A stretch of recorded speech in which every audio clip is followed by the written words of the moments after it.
Hmm, sebentar ya, 1-2 menit.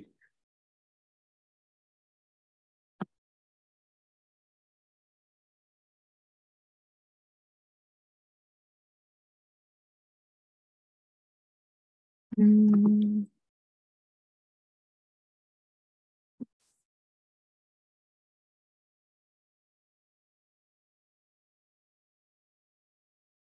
oke. Ya, sudah terlihatkah? Silakan Mbak Lia. Oke, sebelum saya mulai gitu ya, saya penasaran nih dengan background Bapak Ibu. Bapak Ibu boleh jawab langsung dengan menyampaikan secara lisan ataupun tertulis gitu ya. Kira-kira role utama di kantor atau mungkin kegiatan sehari-harinya ya gitu. Kira-kira apa sih Bapak Ibu, saya penasaran gitu. Apakah ada yang bersinggungan dengan IT atau tidak gitu. Silahkan disampaikan.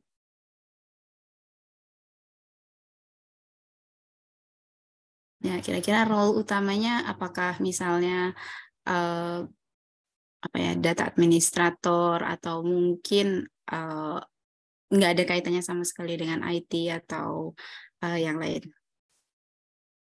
Kalau untuk kelas saya banyak Mbak Lia yang Mm-mm. alumni Mm-mm. teknik industri gitu, yang kerja di PLN, yang kerja di bank, Mm-mm. dan sampai nyari jodoh juga ada di sini. Jadi Oh, banyak lah. nyari jodohnya dengan kuliah gitu, Pak, atau Ya, gimana kebanyakan nih? begitu gitu. Jadi kalau untuk MySQL ya ada beberapa yang sudah familiar sih. Dan ada juga Oh, yang beberapa yang perlu pendampingan khusus gitu Mbak Lia. oke. Ini tidak ada kaitan sama sekali nih, tetap tetap ada yang ini tidak ada kaitan sama sekali. Berarti mungkin lebih apa, penasaran aja ya, pengen S2 gitu ya. Performance Management Accounting. Kalau accounting udah pakai MySQL belum, Pak Dedi?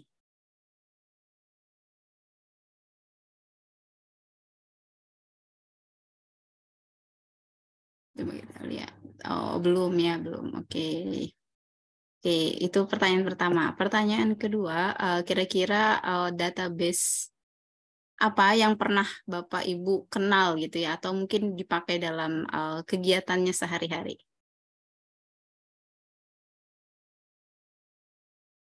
Di kuliah ada bahasan database sama sekali nggak Pak, atau gimana? Belum disinggung Bu Lia untuk database. Oke, berarti database secara umum juga belum pernah dibahas ya Pak ya? Belum pernah. Oke, kalau ini belum ada yang menuliskan, artinya belum pernah ada yang pakai database tertentu atau gimana nih?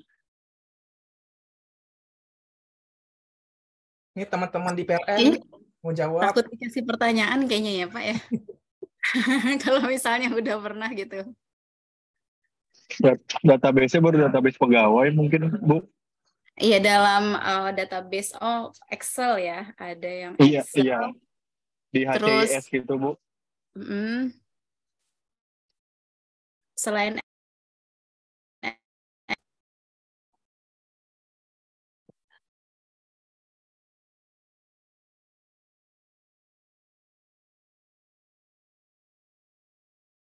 Suaranya mati Bu ya.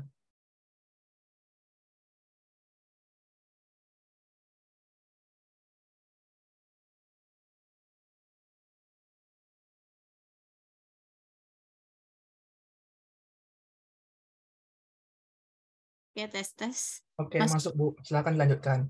ya selain Excel apa pernah main SQL atau yang lain gitu? Belum ya, kayaknya ya. Akses Oke, mungkin ya, Bu. Microsoft Access mungkin.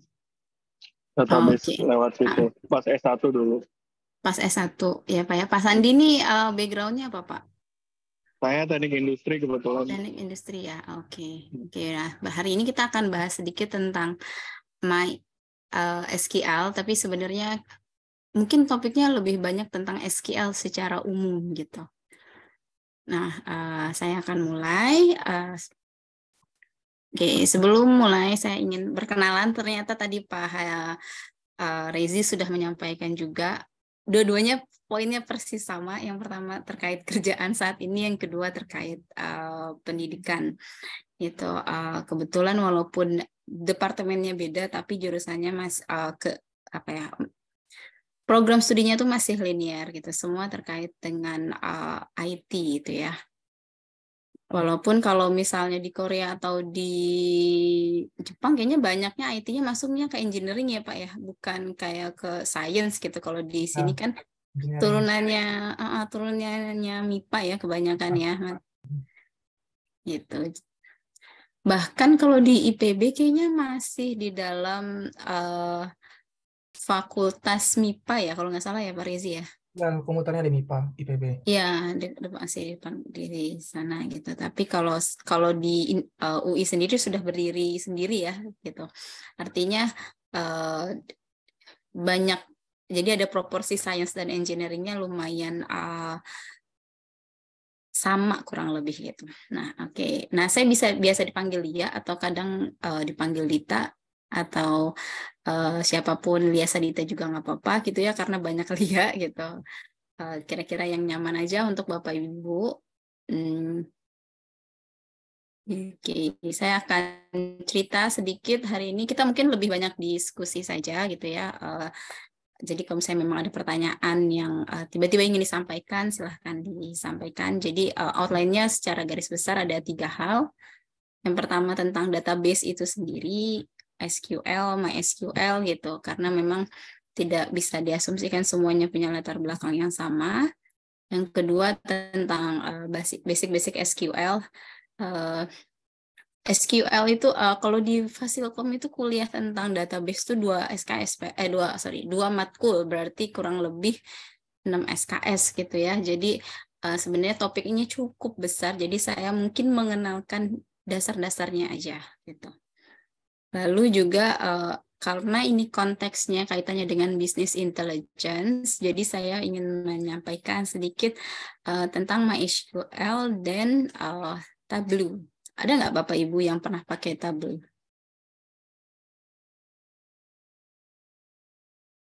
Coba kita lihat. Oh ada, oke. Berarti Bapak Ibu mungkin ada yang pernah pakai ya.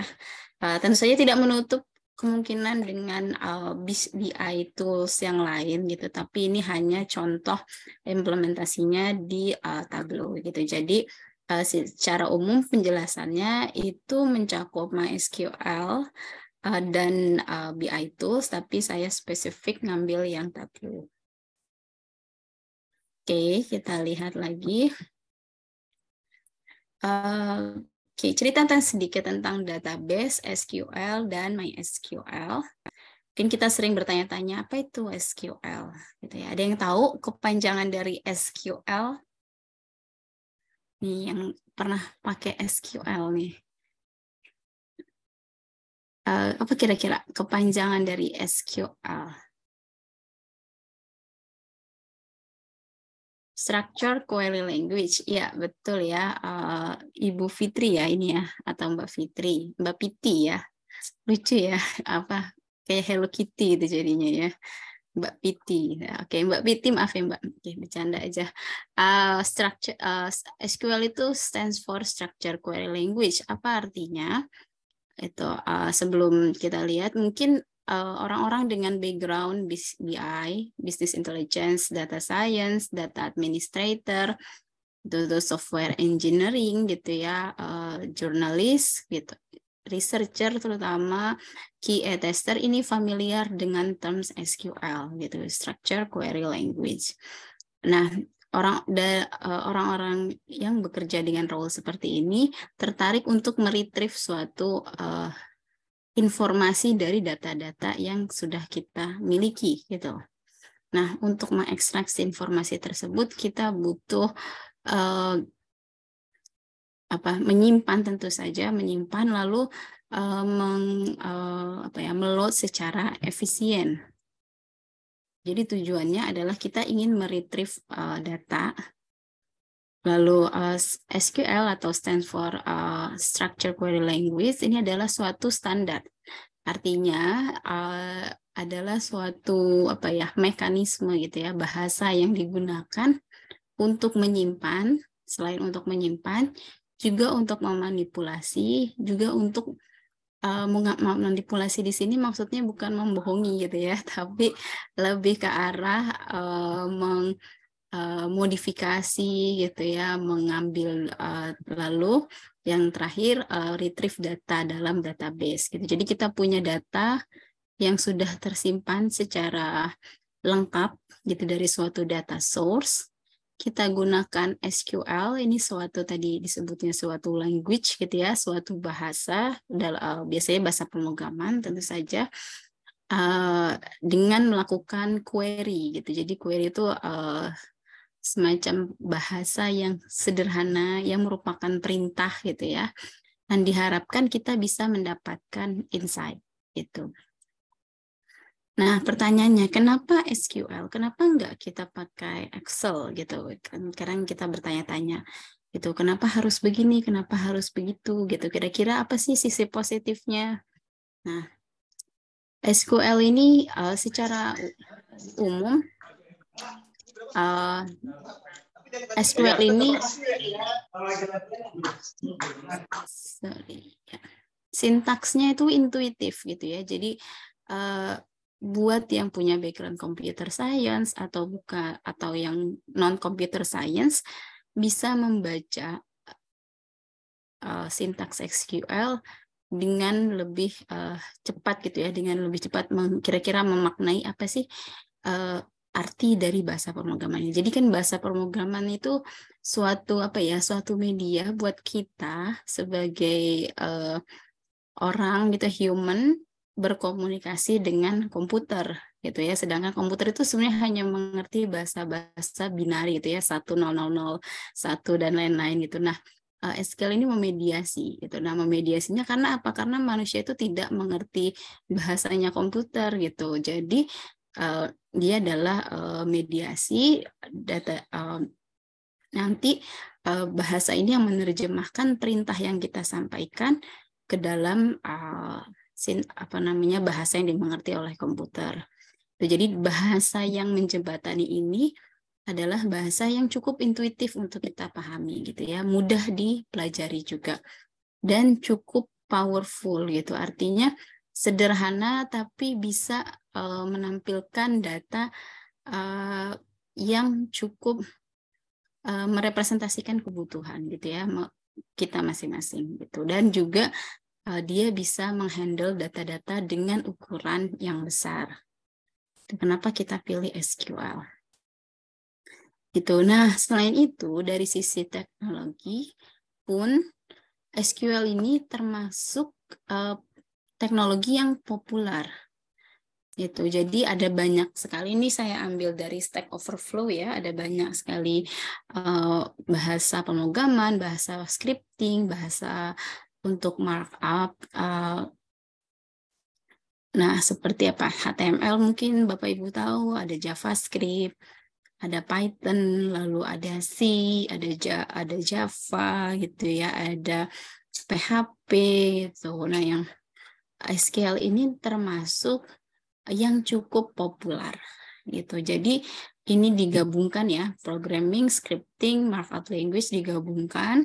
Nah, SQL ini termasuk yang 3 besar dan ini cukup konsisten selama bertahun-tahun gitu ya. Jadi saya coba lihat datanya dari 2017, 2018, 19 sampai yang terbaru pun ternyata tetap sama itu. Jadi udah bisa dibilang udah periodenya cukup lama, tapi dia tetap populer. Artinya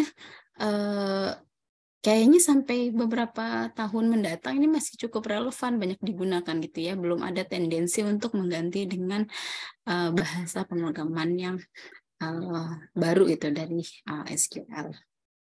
Itu. Jadi mudah-mudahan Bapak Ibu kalau misalnya belajar SQL sekarang ya masih bisa dimanfaatkan di dunia kerjanya.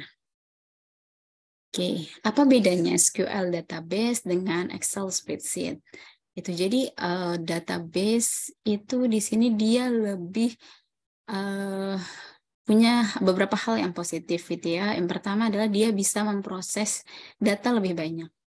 Coba Bapak Ibu bayangkan punya file data gitu ya yang cukup banyak gitu, dan mungkin sampai 1 terabyte gitu, atau nggak usah ngomongin 1 terabyte lah, terlalu besar, 1 gigabyte gitu, itu disimpan dalam Excel, itu pasti buat ngebukanya aja lama, saya yakin nih. Buat ngebuka Excel-nya aja pasti udah lama. Atau itu kalau beruntung gitu ya, kalau beruntung Excel-nya nggak error gitu. Jadi database ini kita gunakan karena dia bisa memproses data yang cukup besar. Begitu. Terus selain itu, kita prefer menggunakan SQL dalam konteks, ini kan big data analytics ya, big data analytics. Jadi memang data yang kita bicarakan di sini cukup besar. Dia bisa berinteraksi gitu. Jadi bisa ngobrol dengan banyak bahasa pemrograman gitu. Banyak sekali sudah disediakan platform-platform yang menjembatani misalnya SQL dengan misalnya PHP gitu ya. PHP itu bahasa pemrograman web gitu. Jadi atau Python atau Java gitu. Jadi kode-kode SQL ini kemudian bisa dimasukkan ke dalam bahasa pemrograman lain gitu, sehingga itu menjadi lebih mudah. Sedangkan kalau Excel itu relatif rumit ya, bisa tapi ya bisa dibilang kita harus muter-muter dulu gitu. Jadi lebih simple, lebih mudah dengan pakai SQL. Terus yang satu lagi, kita biasanya punya MySQL SQL Server, kita bisa koneksi ke internet gitu. Walaupun memang kalau kita lihat perkembangan fitur-fitur Excel sejauh ini itu udah cukup powerful, tapi masih belum bisa menyamai menurut saya sih powerfulnya sih SQL database gitu. Jadi lebih banyak digunakan secara umum ya.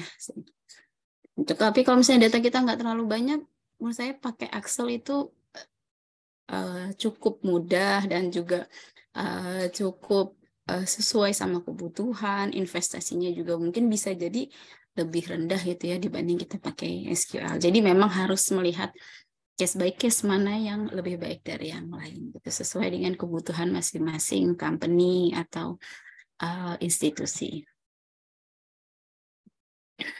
Itu. Nah, database sendiri secara harfiah dia merupakan kumpulan dari data. Itu. Nah, data ini dikumpulkan sedemikian hingga dia mudah disimpan dan mudah diakses. Gitu. Oke. Ini kita bertanya-tanya, sejak kapan sih SQL diperkenalkan?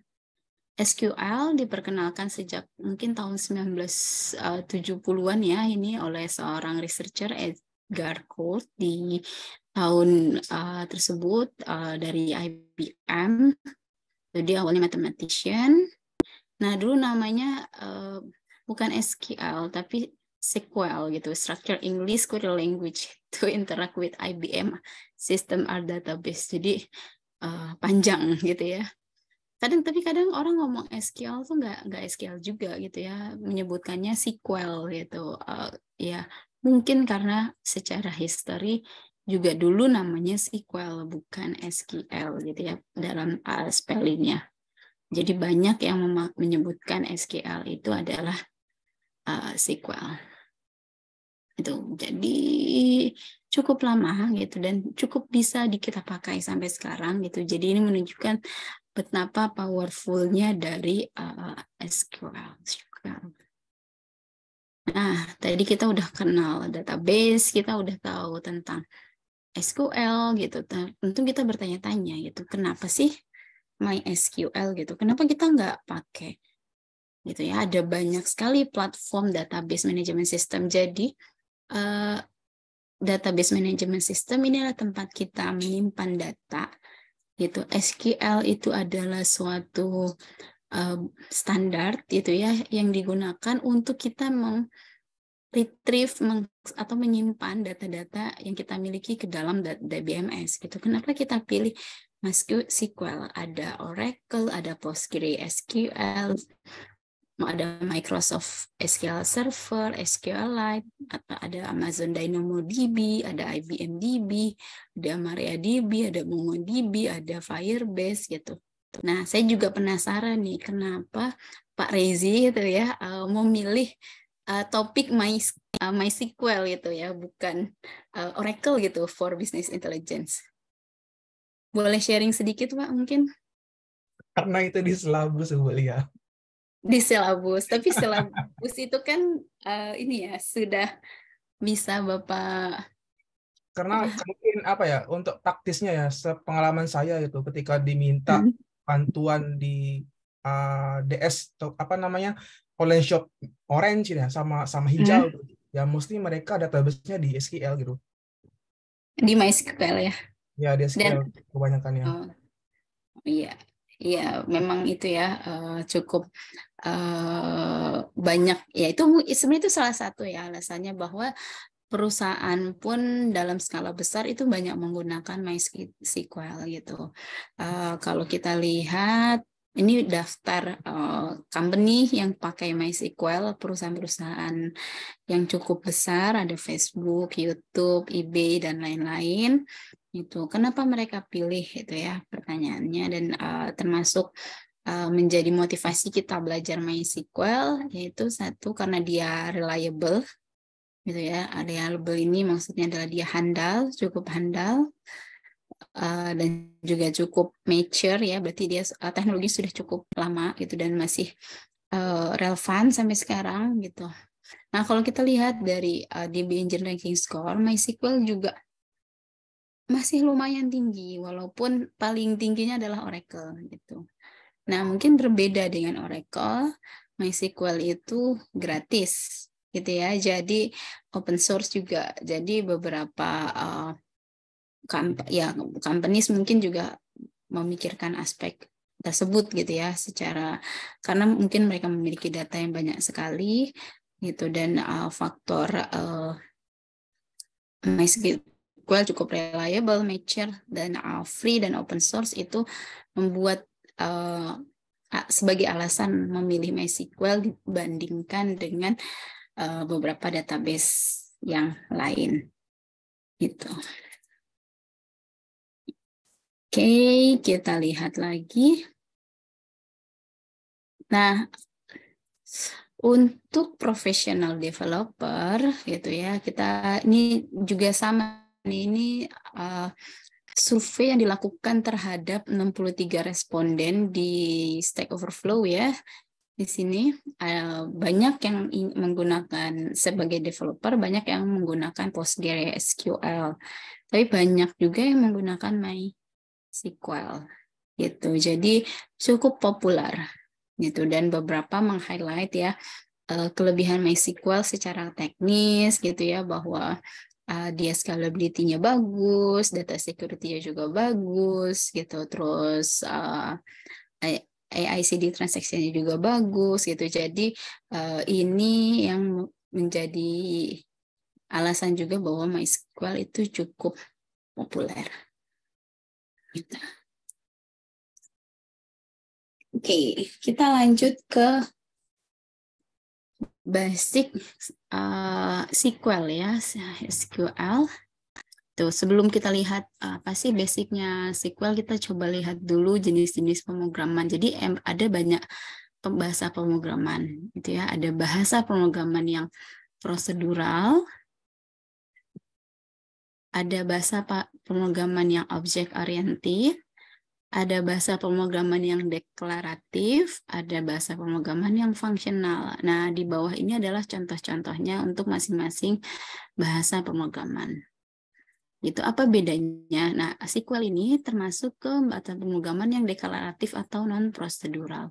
Ini kita bertanya-tanya apa sih bedanya gitu ya, antara yang prosedural dengan yang deklaratif atau yang prosedural dengan object oriented. Itu secara umum aja saya bahas. Kalau prosedural itu biasanya misalnya nih kita ingin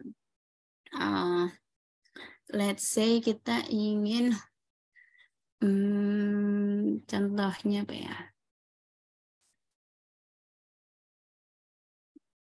Misalnya, contohnya dalam konteks ini, misalnya yang prosedural itu, misalnya saya ingin pergi ke kampus gitu ya, misalnya.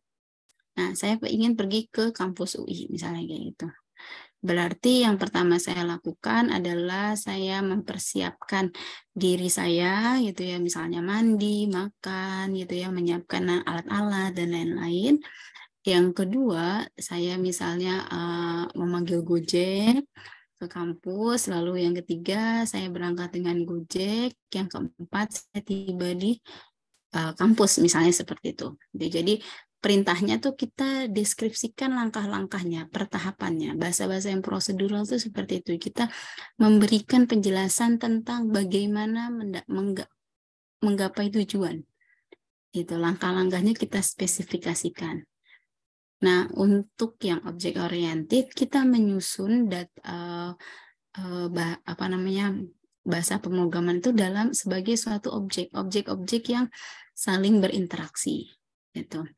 Nah, untuk yang deklaratif atau non prosedural ini kita tidak berfokus pada how atau bagaimana, tapi yang kita coba lakukan adalah fokus terhadap output, apa yang kita ingin peroleh gitu ya. Misalnya dalam konteks pengambilan data gitu ya. Data misalnya saya ingin mengetahui data nilai mahasiswa yang akan kumlat semester ini gitu misalnya. Saya tidak menjelaskan pertama-tama misalnya pergi ke staf akademik, lalu misalnya dari staf akademik melakukan memilah data atau memfilter data, setelah itu data itu dikembalikan ke saya, kayak gitu, bukan seperti itu. Tapi itu langkah-langkah yang prosedural. Tapi di sini yang kita coba lakukan adalah memerintahkan gitu ya, tolong ambilkan gitu. Jadi udah jelas tasnya gitu, instruksinya apa? Ambil data mahasiswa tahun 2023 yang nilainya lebih dari 3,5 misalnya kayak gitu. Jadi kita tidak mendeskripsikan how-nya, yang kita deskripsikan adalah output-nya, apa yang kita perlukan. Itu jadi SQL ini tipe bahasa pemrograman yang berfokus pada output gitu ya, apa yang ingin diperoleh gitu. Jadi seperti memberikan perintah-perintah saja gitu, tidak menjelaskan bagaimana perintah apa yang harus langkah-langkah yang harus dijelaskan kayak gitu. Nah, ada beberapa komen gitu ya atau penjelasan instruksi dalam SQL gitu. Jadi dari sebagai bahasa pemrograman ada beberapa pembagian gitu ya. Yang pertama adalah data definition language atau DDL, yang kedua adalah manipulation, ada data control, ada transaction control language. Nah, dapat data definition language itu apa? Jadi, kalau misalnya let's say kita punya tabel gitu ya, kita mau menyimpan dalam bentuk data tersebut disimpan dalam bentuk tabel, kita menjelaskan gitu. Kita membuat tabel ini gitu. Jadi kita buat dulu database-nya, kita buat, lalu kita mendeskripsikan tabelnya. Setiap tabel itu punya berapa kolom, tuh ya. Setiap kolom itu isinya apakah datanya berupa integer, apakah berupa string, atau misalnya datanya berupa waktu gitu. Jadi kita mendeskripsikan rumahnya gitu. Jadi kita seperti sedang membuat struktur data gitu. Nah, itu kita itu perintah-perintah SQL yang kaitannya dengan DDL itu terkait dengan bagaimana nanti data ini akan disimpan secara struktural.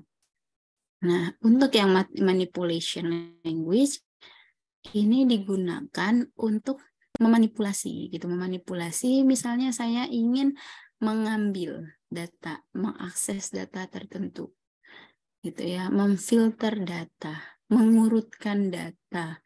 Terus misalnya lagi saya ingin melakukan apa? Misalnya pengubahan data. Jadi diubah datanya dari yang nilainya 3,75 jadi 3,85 misalnya kayak gitu. Jadi Itu data-data yang manipulation language gitu ya. Coba kita lihat contoh-contohnya. Jadi yang DDL ada perintah create, alter, drop, rename, truncate, comment. Jadi dia mendefinisikan skema dari database gitu atau objek yang kita buat. Strukturnya itu seperti apa. Sedangkan DML, data manipulation language, kita gunakan untuk manipulasi, kita select, kita ambil datanya, kita insert, kita masukkan data yang baru, kita update data yang sudah ada, kita delete row-row yang mungkin tidak relevan lagi, kita merge, kita gabungkan gitu ya. Jadi ini ada berbagai macam perintahnya. Nah, untuk setiap perintah ini tentu saja ada sintaks-sintaksnya. Misalnya untuk create database atau create table, itu sintaksnya seperti apa. Tapi itu tidak menjadi cakupan yang saya bahas gitu ya, karena akan terlalu teknis dan terlalu panjang. Jadi kuliahnya nanti jadi bukan 2 atau 3 SKS gitu ya hari ini, tapi 2 atau 3 SKS untuk 1 semester gitu. Jadi saya pilih menjabarkan contoh-contohnya aja gitu. Jadi ini digunakan untuk memanipulasi atau menselect data dalam database. Itu ya, data control language digunakan untuk mengatur permission untuk dari setiap data gitu. Terus ada yang transaction gitu ya, memanage transaction itu menggunakan TCL, perintah commit, rollback itu untuk kembali ke titik tertentu ya gitu ya. Misalnya menyimpan backup database, kita save pada titik tertentu dan lain-lain. Ini yang berkaitan sama TCL. Yang biasanya banyak digunakan oleh database administrator atau mungkin orang-orang yang melakukan pengolahan data itu kebanyakan di sini, di DML, bukan di DL atau di DCL atau TCL gitu ya, karena tadi strukturnya biasanya sekali buat, kita tidak ubah-ubah lagi. Kalau diubah-ubah lagi, itu berarti ada yang salah dengan strukturnya gitu. Jadi kalau misalnya kita bikin rumah gitu kan, terus rata-rata paling kita cuma tinggal sah rumahnya jadi kan, ya paling kita tinggal mengisi rumahnya aja gitu ya, sesuai dengan kebutuhan kita masing-masing gitu. Jarang sekali kita mencoba untuk menambahkan hal baru gitu. Karena apa? Karena seperti halnya menambahkan ruangan baru di rumah yang cukup complicated gitu ya. Di dalam database juga gitu sama gitu. Karena kita udah punya banyak data kan, kita tambahkan data baru, tabel baru, struktur baru, otomatis yang lain itu bisa jadi sudah irrelevan lagi gitu atau perlu diupdate lagi gitu. Jadi biasanya kita jarang mengubah-ubah struktur, lebih banyak kita coba untuk manipulasi gitu. Jadi mungkin buat yang tertarik dengan business intelligence lebih banyak mempelajari data manipulation language-nya. Gitu. Lalu ada beberapa prosedur dalam ini juga termasuk di dalam SQL ya. Ada join, ada indexing, ada constraint, ada built-in function, window function. Ini yang tidak ada secara eksplisit di Excel. Gitu ya, dalam Excel database mungkin kita somehow memikirkan tapi tidak semudah penyimpanan yang ada di SQL. Gitu. Jadi join di sini adalah kita mencoba misalnya let's say kita punya 2 ini contoh ya. Ini ada 1 2 3 4 5 6. Ada 6 tabel. Nah, misalnya ada tabel employees dan ada tabel gaji gitu ya. Nah, tabel employee dan gaji ini saling terhubung gitu ya. Nah, keterhubungan keduanya ini kemudian kita coba mengambil gitu ya. Misalnya kalau bisa diperhatikan misalnya table employee dan table salary ini hanya memiliki kemiripan di ID dari employee, yaitu employee number. Gitu. Nah, saya mau data ini digabungkan aja. Jadi saya mau mengambil data orang gitu ya, pegawai juga mau mengambil informasi tanggal lahirnya, nah saya mau lihat gajinya.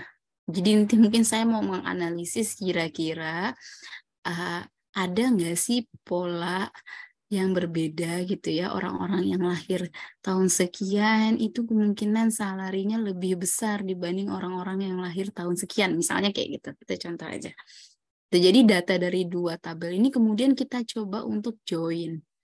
Itu joinnya menggunakan konteks relational algebra ya gitu ya. Jadi ada inner join, ada left join, ada right join, ada full outer join atau cross join. Ini tergantung kebutuhan. Apakah kita mau mengambil misalnya inner join ya, data dari 2 tabel yang entitinya hanya sama saja. Misalnya kadang gitu ya, kita ambil tidak semua data gaji, tapi mungkin hanya data gaji pegawai gitu ya yang wanita dan lahir pada umur pada tahun sekian gitu. Nah, itu berarti kita mengambil dengan menggunakan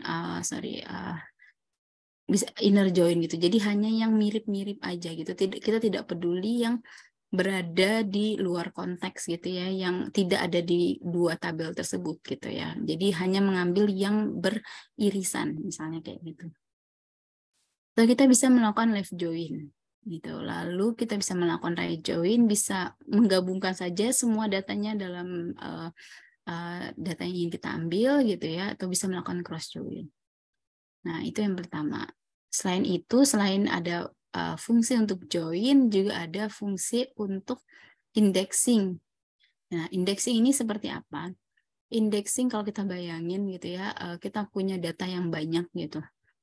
Mungkin kita nggak tertarik dengan semua data tersebut gitu. Kita mungkin hanya mengakses data-data tertentu secara rutin. Gitu. Jadi, data-data yang terindeks ini adalah terindeks secara misalnya terurut berdasarkan seberapa sering sih kita akses data itu gitu. Nah, kita coba melakukan pengelompokan misalnya berdasarkan kriteria tertentu. Jadi yang tampil di tabel mudah-mudahan kelihatan di sini kan kalau tampil tabel semuanya seolah-olah itu sama pentingnya. Tapi yang tampil di indeks ini mulai kelihatan siapa saja sih data yang mungkin indeksnya itu lebih tinggi. Itu artinya berarti data tersebut lebih sering diakses. Ya, untuk data yang besar ini sangat bermanfaat. Karena apa? Karena data-data yang terindeks dengan misalnya indeks yang baik itu berarti pencariannya menjadi lebih cepat. Gitu. Kita kan nggak mau nge-query let's say satu SQL tertentu atau hasilnya baru kita bisa lihat besok gitu kan. Jadi supaya untuk mengefisiensikan gitu ya proses pencarian, biasanya kita memberikan indeks tertentu gitu. Nah, ada fitur untuk indexing juga di MySQL. Gitu. Nah, yang cukup menarik juga itu yang kita sebut sebagai constraint. Jadi apa? Kita kan data itu ini ya, kadang kalau kita beruntung semua data tuh bagus, lengkap gitu ya, terus datanya itu valid gitu kan, itu kayaknya impian kita bersama deh gitu ya. Tapi kadang data yang dimasukin sama user itu nggak lengkap gitu, atau ada data yang salah gitu ya, atau datanya itu ternyata tidak sesuai dengan data yang pernah ada gitu, misalnya kayak gitu-gitu. Nah, kita coba untuk memberikan batasan gitu. Jadi kita secara strict gitu ya, secara strict menyampaikan bahwa data yang nanti dimasukkan harus yang lengkap, terutama pas bagian NPM-nya, bagian nilainya, tidak ada nilai yang boleh kosong gitu ya, misalnya kayak gitu.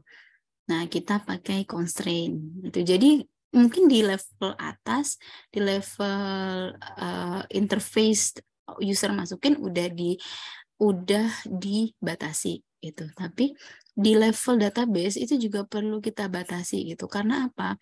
Karena itu kita ingin menjaga data itu supaya konsisten gitu. Kalau misalnya ada yang nakal, iseng-iseng gitu ya, yang level atasnya itu dimain-mainin gitu. Nah, database tetap bisa menyaring itu gitu. Jadi kayak semacam double security lah gitu, bisa dibilang seperti itu. Jadi biasanya kita menerapkan constraint terutama untuk hal-hal yang wajib gitu ya. Gitu. Misalnya ID itu harus selalu unik gitu. Kalau misalnya ID nggak unik berarti salah nih generate ID-nya gitu. Misalnya kayak gitu. Ya kita nggak bisa apa ya, memungkiri kadang programmer juga mungkin kurang fokus gitu ya, atau tidak mau nambahkan batasan-batasan tertentu gitu. Nah, kita coba untuk batasin di database-nya langsung gitu. Lalu ada juga yang kaitannya sama primary key, foreign key. Nah, ini kaitannya dengan keterkaitan antar database. Nanti saya akan ceritakan lagi tentang hal ini. Nah, di dalam MySQL itu juga ada beberapa fungsi yang sudah built-in. Artinya apa? Ketika fungsi ini udah ada di MySQL, kita mungkin sudah nggak perlu apa namanya, membuat fungsi itu lagi di level atasnya gitu ya. Misalnya di bahasa PHP-nya, di bahasa yang kita pakai untuk membuat mendefinisikan interaksi dengan usernya, misalnya seperti itu. Nah, contohnya di sini kita bisa melihat fungsi-fungsi yang sudah ada di SQL. Itu ada sum, ada average, ada max, ada min, ada count. Jadi ini standar ya, even di Excel pun ada. Gitu ya, untuk yang kaitannya sama string, bisa kita ngambil left, artinya ngambil beberapa string tertentu dari sebelah kiri gitu, atau right gitu. Itu mirip ya sama yang ada di Excel. Lalu ada fungsi date, ada fungsi advance, dan lain-lain. Itu lalu ada window function. Window function ada agregat, ada ranking, ada value. Jadi banyak sekali functionality dari SQL. Ini yang kita belajarinya satu-satu sesuai kebutuhan aja. Gitu. Oke, sampai sini mungkin ada pertanyaan dulu. Saya takutnya kebanyakan bicara nih Pak Rezi nih. Ada pertanyaan teman-teman? Kita tampung dulu mungkin kalau ada pertanyaan sampai sini. Ada pertanyaan dulu? Nggak ada? Pak, mau izin Silakan, Mbak. konfirmasi. Oh iya, oke. Makasih kesempatannya. Tadi kan kalau nggak salah sempat disebutkan kalau misalkan di MySQL ini kalau kita kalau misalkan pakai data itu kalau gimana sih, data yang kita gunakan itu otomatis adalah data yang difilter dulu kan, berarti yang bisa diproses itu. Ini berarti berbeda sama yang kayak kita kemarin praktikan waktu menggunakan R ya, jadi kayak nggak ada sistem kayak cleaning data sendiri gitu ya. Mungkin konfirmasinya itu aja sih, Kak. Ini ke saya atau ke Pak Rezi nih? Boleh kalau Mbak Lia mau menjelaskan, silakan. Mbak Lia. Iya, jadi kan gini ya Mbak Alteanisa. Jadi kalau di SQL tuh kita berharap data yang disimpan itu data yang sudah bersih gitu. Gitu artinya apa? Artinya walaupun kadang sulit ya, tapi SQL itu bukan bahasa atau cara yang terkait dengan apa yang ditampilkan atau dimasukkan oleh user gitu. Artinya maksudnya gini, SQL itu kaitannya kan sama database. Nah, di atasnya database itu ada layer lagi gitu, yang menjembatani antara database dengan apa yang dilihat oleh user. Misalnya ada HTML gitu ya untuk menampilkan halaman web kayak gitu, ada PHP untuk menampilkan form gitu misalnya seperti itu. Nah, R itu juga bisa, kayaknya MySQL sama R bisa koneksi ya Pak Rizie ya kalau nggak salah ya? Bisa. Bisa ya, jadi kita bisa menyimpan datanya di MySQL, lalu kita misalnya koneksi dengan R. Nah, si R itu sebenarnya yang tugasnya untuk ngebersihin data. Gitu. Lalu ketika dimasukin harapannya udah lumayan komplit nih atau lumayan bersih lah yang disimpan gitu sih, biar nggak banyak sampah-sampah kita simpen tuh di dalam database-nya gitu sih. Oke, kayaknya aku juga udah mendapatkan gambaran. Oke, terima kasih. Oke, terima kasih Pak Rezi, mungkin mau menyampaikan sesuatu nih Pak, Kalau mengkonfirmasi. untuk benar sih, mungkin nggak semua diajarkan sih. Kita saya ajarkan kemarin. Begini, kita kan ada beberapa pekerjaan ya, kalau teman-teman ingat ada data engineer, ada data scientist, data analytics gitu ya. Nah, SQL ini ada kerjaan data engineer. Jadi data yang ada gitu diupload ke server gitu. Jadi di server itu tersimpan data kita. Nah, makanya teman-teman kemarin kan dilatih yang menggunakan R gitu, gimana mengolah data klasifikasi, cluster, terus time series sampai ke perspektif gitu ya, bikin tentang integer, programming dan semuanya begitu. Nah, jadi data itu tersimpan di SQL ini. Nah, hanya sebenarnya untuk deskriptif gitu ya. Jadi kalau ada beberapa table itu nanti dilihat untuk mendeskripsikan data lebih mudahnya emang pakai SQL ini gitu ya, daripada Anda repot harus input data ke R gitu. Begitu kurang lebihnya sistematiknya gitu teman-teman. Tapi mungkin pengalaman Mbak Lia, kira-kira kalau data-data yang bersifat unstructured ya, seperti teks itu, kalau dia data gambar, kira-kira bisa nggak tersimpan di SQL itu? Kita panggil gitu. Apa dia harus ada angka aja? Blob sih Pak, ada yang tipe data namanya blob. Itu Blob, bisa oke. kita simpan. Bentar. Oke. Oke, jadi itu udah tambah teman-teman ya. Jadi SQL ini nggak hanya data dalam bentuk count tuh, nggak hanya dalam bentuk Excel ya. Jadi nanti kalau dalam bentuk PDF gitu, atau dalam bentuk PNG gambar gitu ya, nah itu juga bisa disimpan di SQL nanti gitu kurang lebihnya. Silakan Mbak Lia lanjutkan.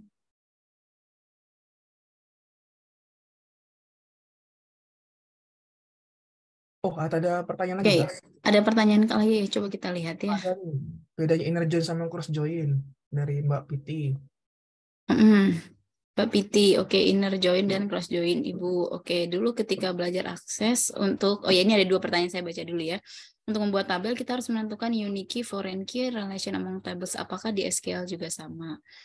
Oke, saya mulai dari yang Mbak Piti duluan ya pertanyaannya. Apa bedanya inner join sama cross join? Jadi coba kita lihat ke sini ya, biar lebih jelas.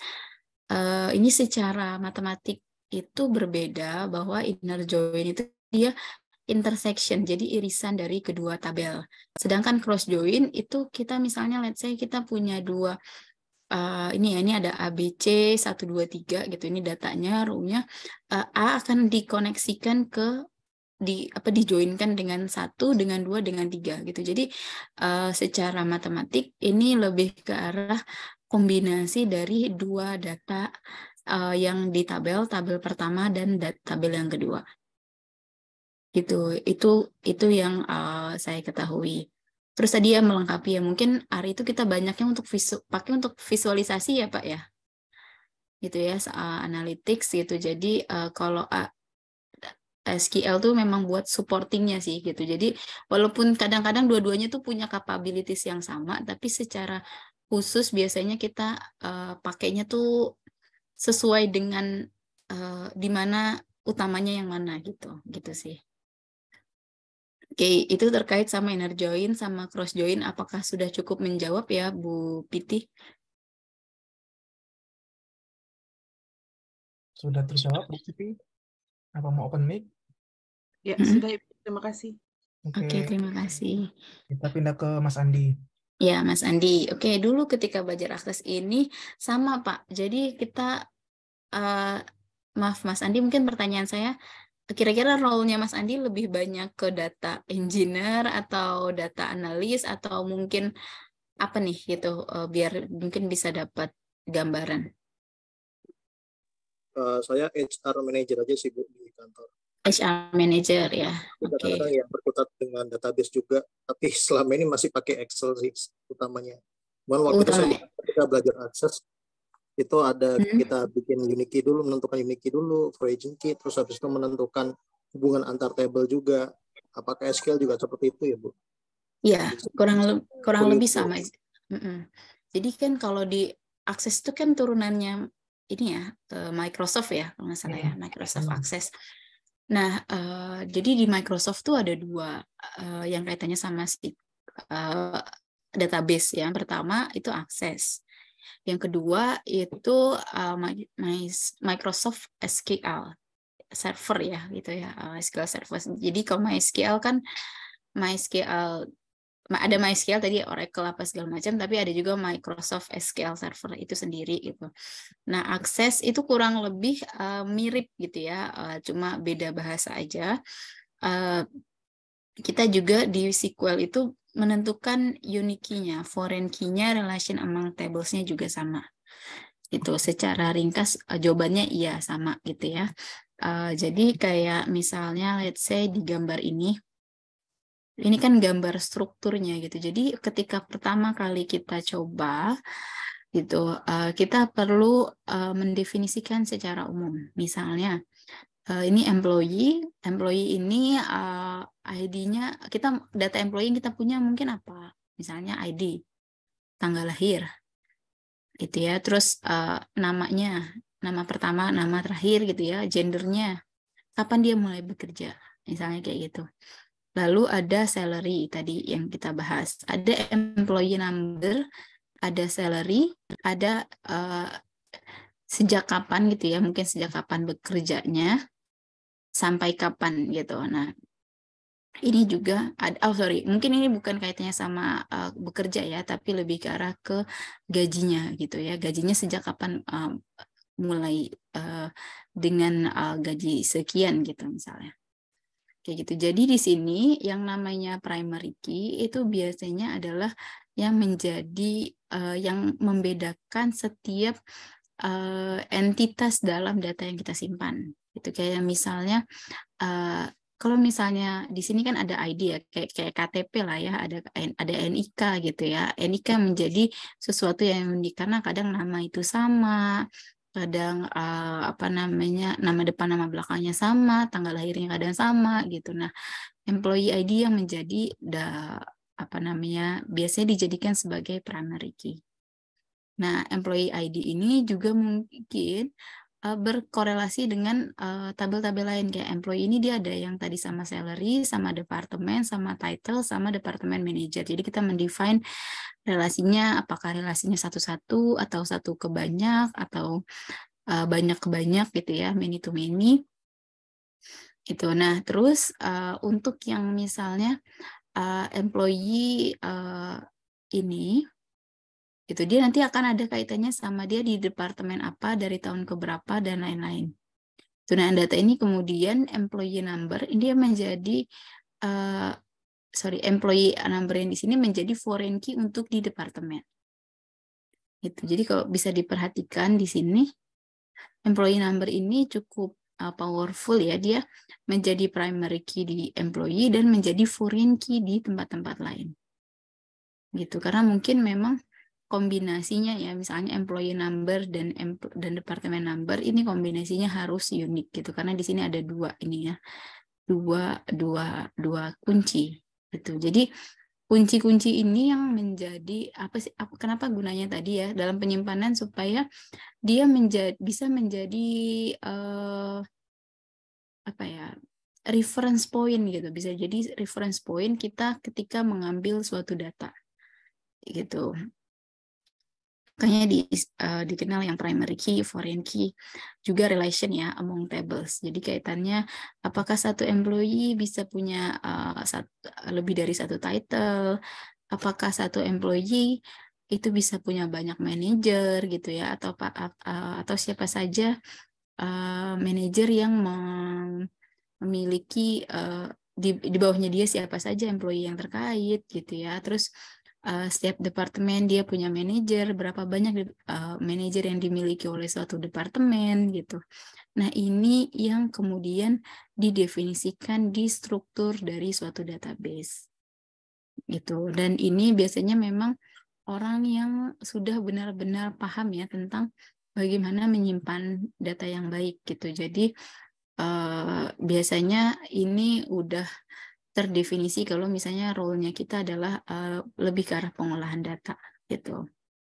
Jarang sekali ini diubah-ubah gitu, karena tadi ya mengubah struktur itu sangat memperumit dan sangat bisa membuat data itu menjadi tidak konsisten gitu. Jadi memang perlu hati-hati gitu. Terus kurang lebih sebenarnya SQL sama Access itu banyak hal yang mirip gitu ya, karena memang tujuannya pun sama gitu. Tapi lebih ke arah biasanya beda tuh di misalnya di fungsinya gitu ya, ada fungsi-fungsi yang ada di SQL nggak ada diakses, atau ada diakses tapi nggak ada di SQL, ada secara misalnya keamanan atau secara apa namanya cara menyimpan datanya kayak gitu. Jadi lebih ke arah sesuatu yang abstrak biasanya kalau yang berbeda dari SQL dan akses gitu.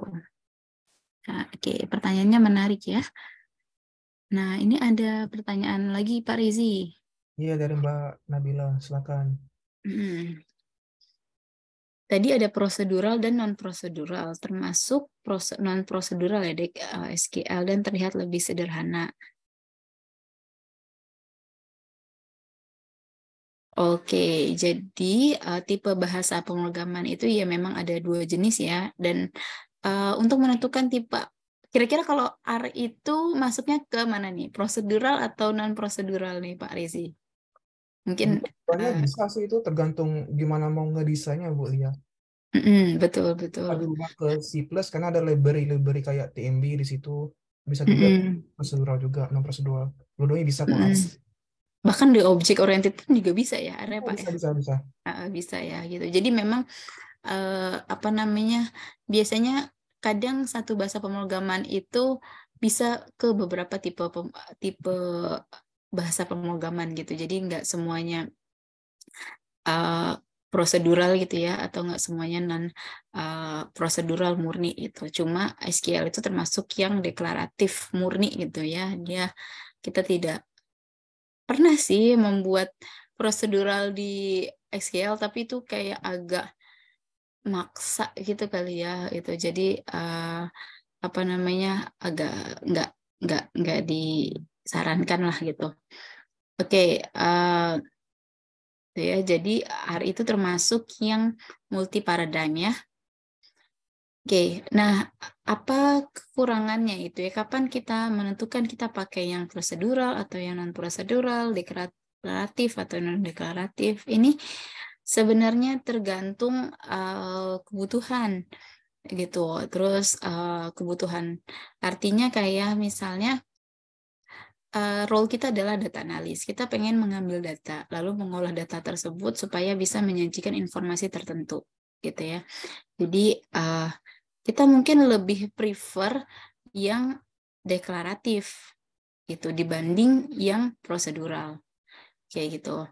Nah, kalau misalnya yang prosedural itu ketika kita tadi ingin membuat sesuatu perintah dan mendeskripsikan langkah-langkahnya gitu. Apa yang misalnya untuk mengambil data X, misalnya kan gini, contohnya ini dalam bentuk database sendiri ya.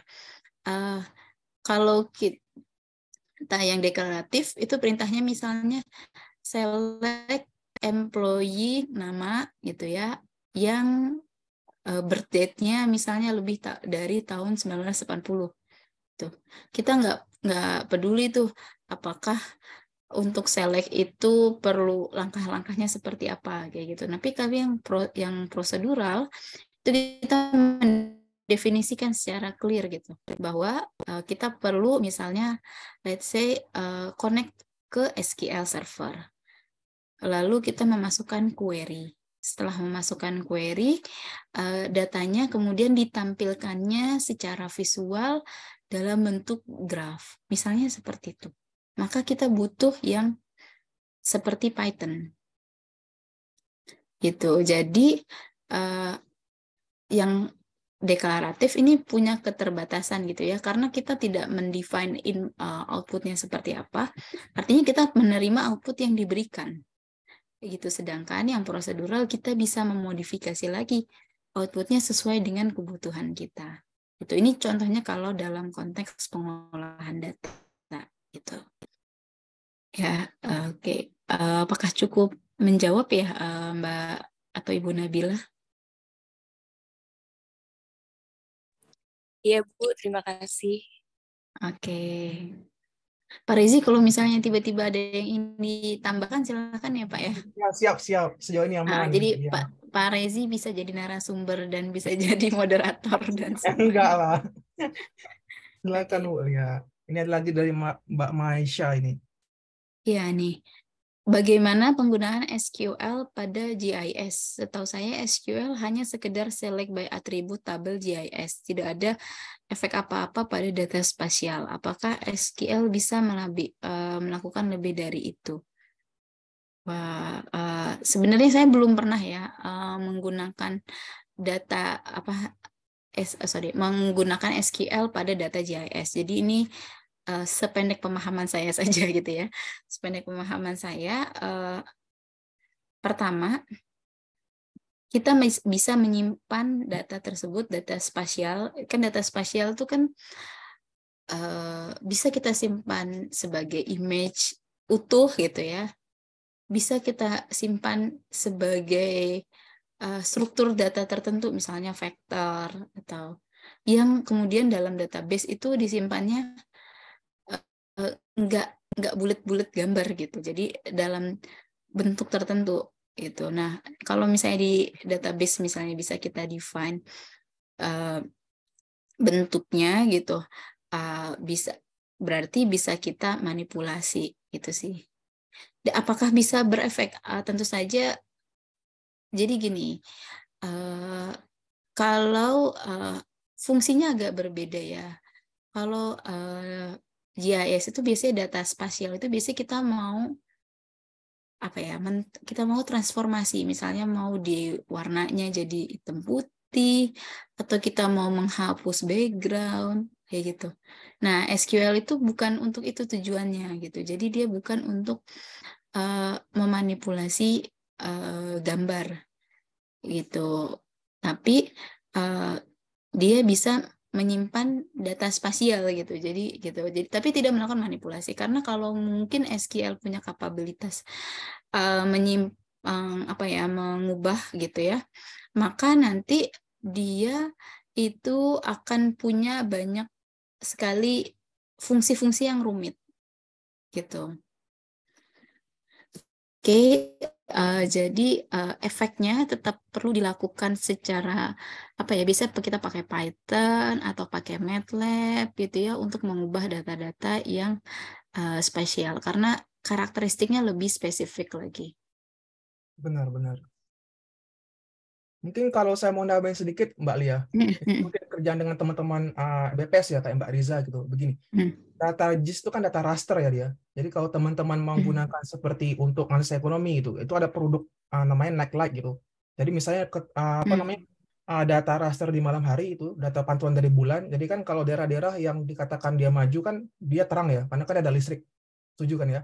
Nah, jadi kita bisa skala gitu, skala dari 0 sampai 1. Jadi yang gelap itu kita nolkan, yang terang kita jadikan 1. Nah, kan dia dalam bentuk vektor ya. Tadi Mbak bilang gitu untuk Mbak Maisa itu bisa kita bikin di SQL kayak begitu.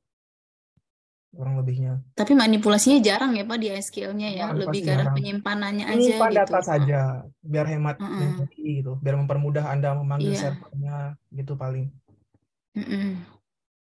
Jadi datanya disimpan, tapi manipulasinya rata-rata tetap di level ada tambahannya lagi gitu buat manipulasinya. Itu kalau untuk advance-nya good. Kalau Mbak Riza, Mbak Maisa pasti pakai itulah kalau di PPS kurang lebihnya. Gitu. Silakan Mbak Lia. Nanti lagi. Oke. Ya ini Bapak atau Ibu nih Pak Rezi? Sregar. Bapak, Bu. Bapak, oke. Oke, Bapak Siregar Minardo.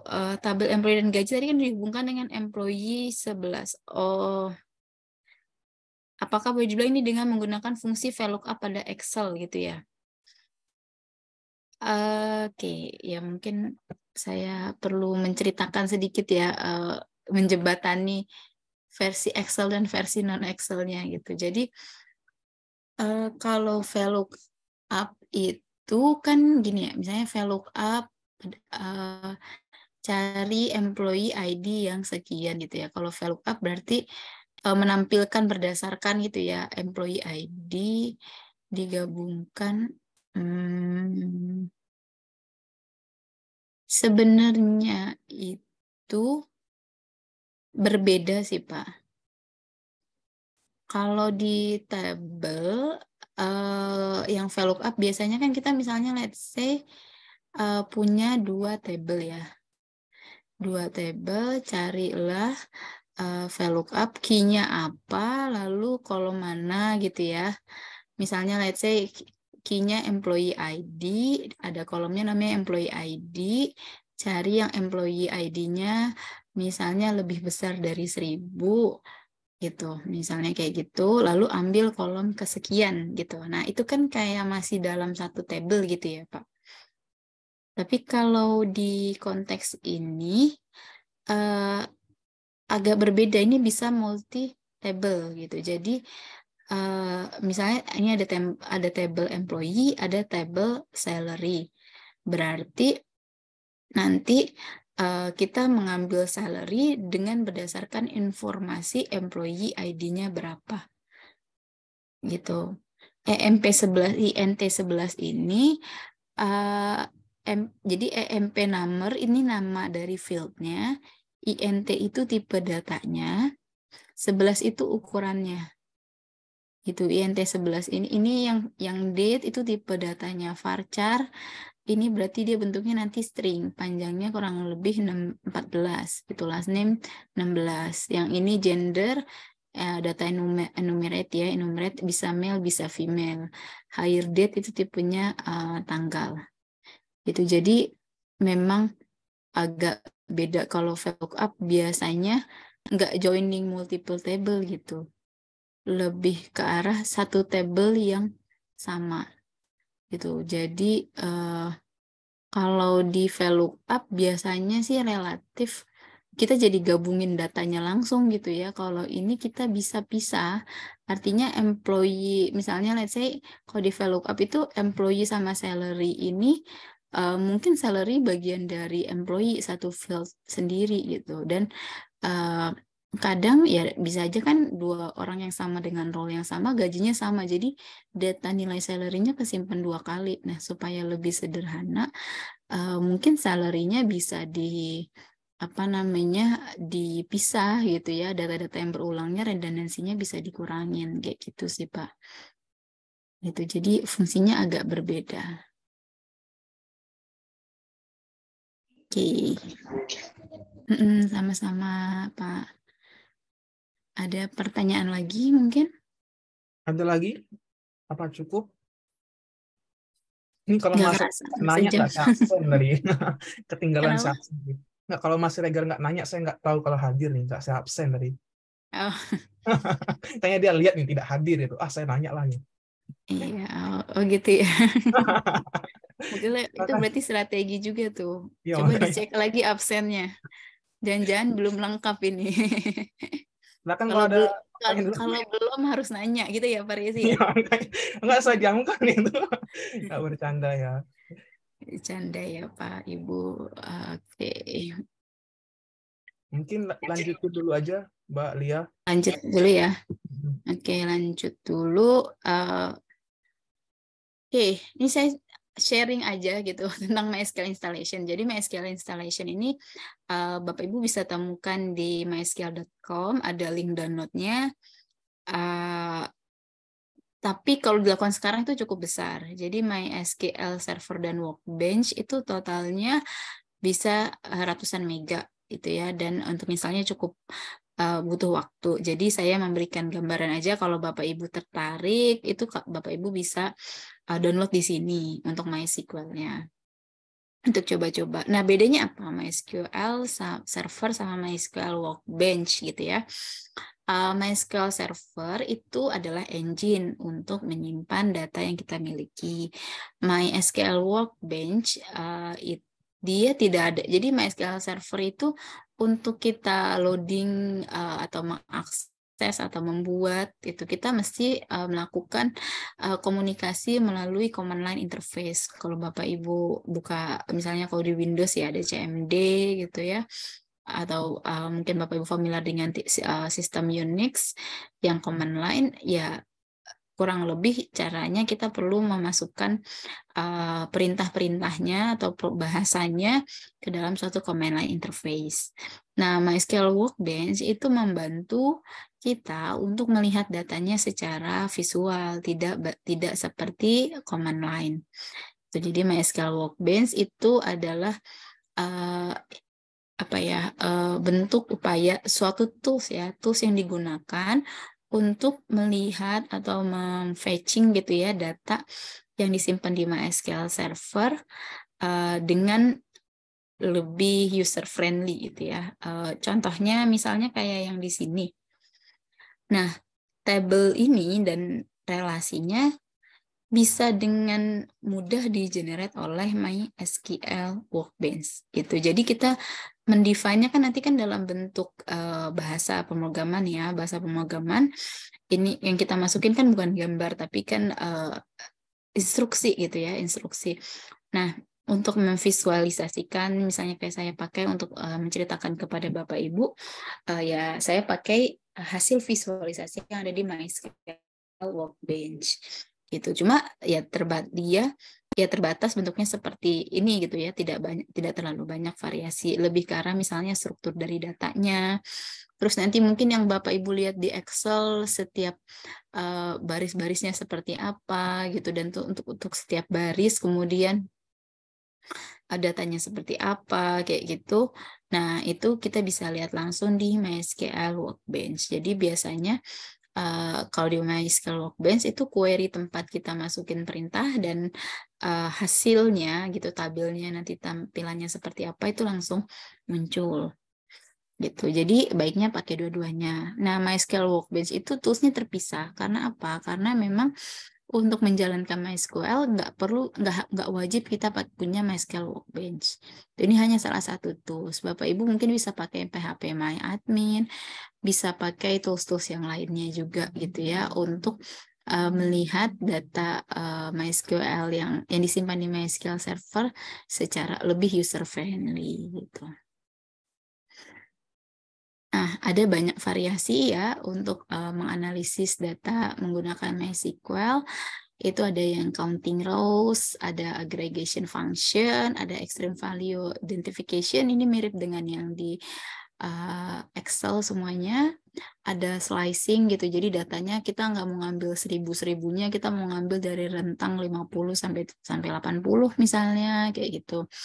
Atau kita mau membatasi ukuran data yang ditampilkan misalnya dari 1000 pencarian hanya 250 saja misalnya kayak gitu, atau kita mau mendapatkan datanya itu terurut gitu ya secara ascending atau descending, bisa juga terfilter, bisa juga kita group gitu ya. Jadi saya maunya berdasarkan gender dulu ditampilkan, lalu baru secara detail misalnya kolom berikutnya adalah data tanggal lahirnya dan lain-lain.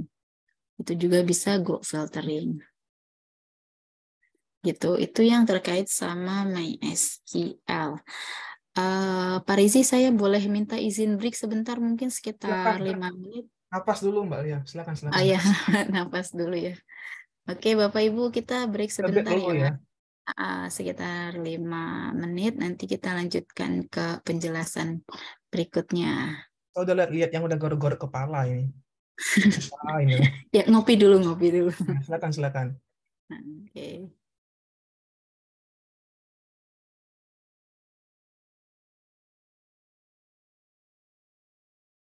Kalau ada mau nanya silakan ya, di chat aja nanti saya bacakan.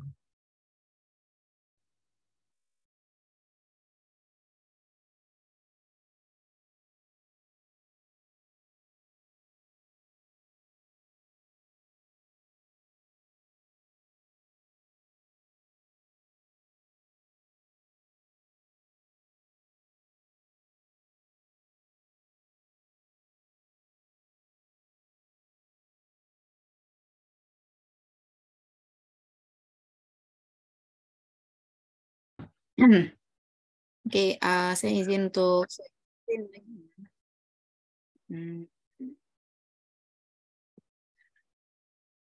ya, kita udah mulai masuk ke topik yang bisnis intelligence-nya. Jadi let me see. Mungkin ada Bapak. Oke. Kita akan bahas di share dulu. Biar lebih enak dilihat. Oke, nah kita ngomongin sedikit tentang business intelligence-nya, karena ini kan tadi MySQL for data analysis and business intelligence, gitu ya. Jadi salah satu role utama dari business intelligence adalah mengekstraksi informasi penting yang ingin diketahui orang-orang, baik secara teks atau biasanya umumnya visual ya, atau dalam bentuk laporan atau dalam bentuk seperti dashboard, sehingga kemudian kita bisa menganalisis gitu ya, pengampu kepentingan, bisa mengidentifikasi trennya, polanya, patternnya, atau hal-hal menarik dari data yang kita miliki. Nah, apa kaitannya dengan MySQL? Jadi MySQL itu dia menyimpan datanya, tapi dia tidak bisa menampilkan data-data tersebut secara, misalnya secara yang kita butuhkan seorang business intelligence, misalnya secara visual.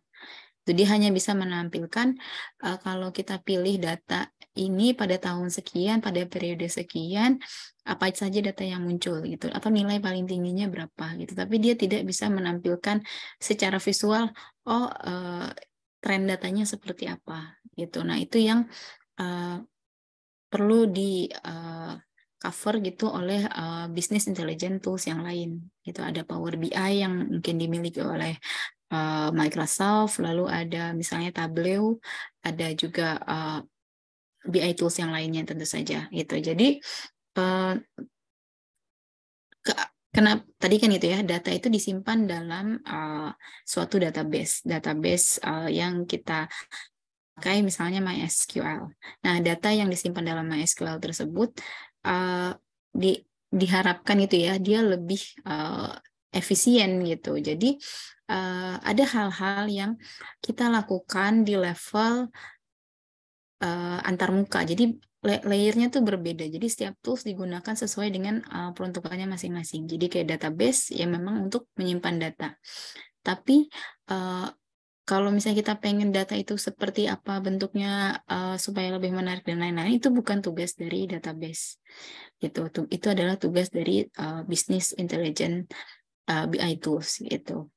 Nah, kita pengen mungkin ada beberapa tipe data ya. Ada tipe data yang udah disimpan aja tanpa SQL sama sekali gitu. Bisa, tapi bisa jadi itu memakan runtime yang lebih lama gitu ya, waktu pengolahannya yang lebih lama gitu. Nah, ada banyak business intelligence teknik gitu ya, ada analytics, ada data mining, ada OLAP, dashboard, ETL, predictive modeling. Jadi ini kebutuhan kita gitu. Nah, untuk itu kita akan perlu memahami gitu ya, kira-kira data itu bentuknya seperti apa, di store-nya seperti apa gitu. Makanya kita coba untuk melihat bagaimana koneksi antara MySQL dengan BI tools yang ada. Yang dalam konteks ini saya highlight adalah MySQL Tableau gitu ya. Jadi MySQL di sini dia untuk penyimpanan pengambilan datanya, Tableau di sini dia untuk kebutuhan untuk visualisasinya gitu. Jadi kita mungkin bertanya-tanya ya, kenapa kita mengkombinasikan keduanya gitu ya, bahwa masing-masing itu punya kelebihannya sendiri gitu.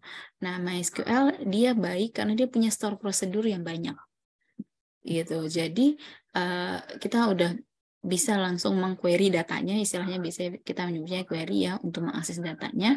Sedangkan Tableau, dia tidak peduli bagaimana ini data disimpan, tidak peduli bagaimana seberapa efektif gitu ya struktur dari datanya. Yang dia perlukan adalah datanya, kemudian tugas dia adalah untuk memvisualisasikan. Makanya keduanya ini kemudian dikombinasikan. Satu untuk penyimpanan, satu untuk visualisasi.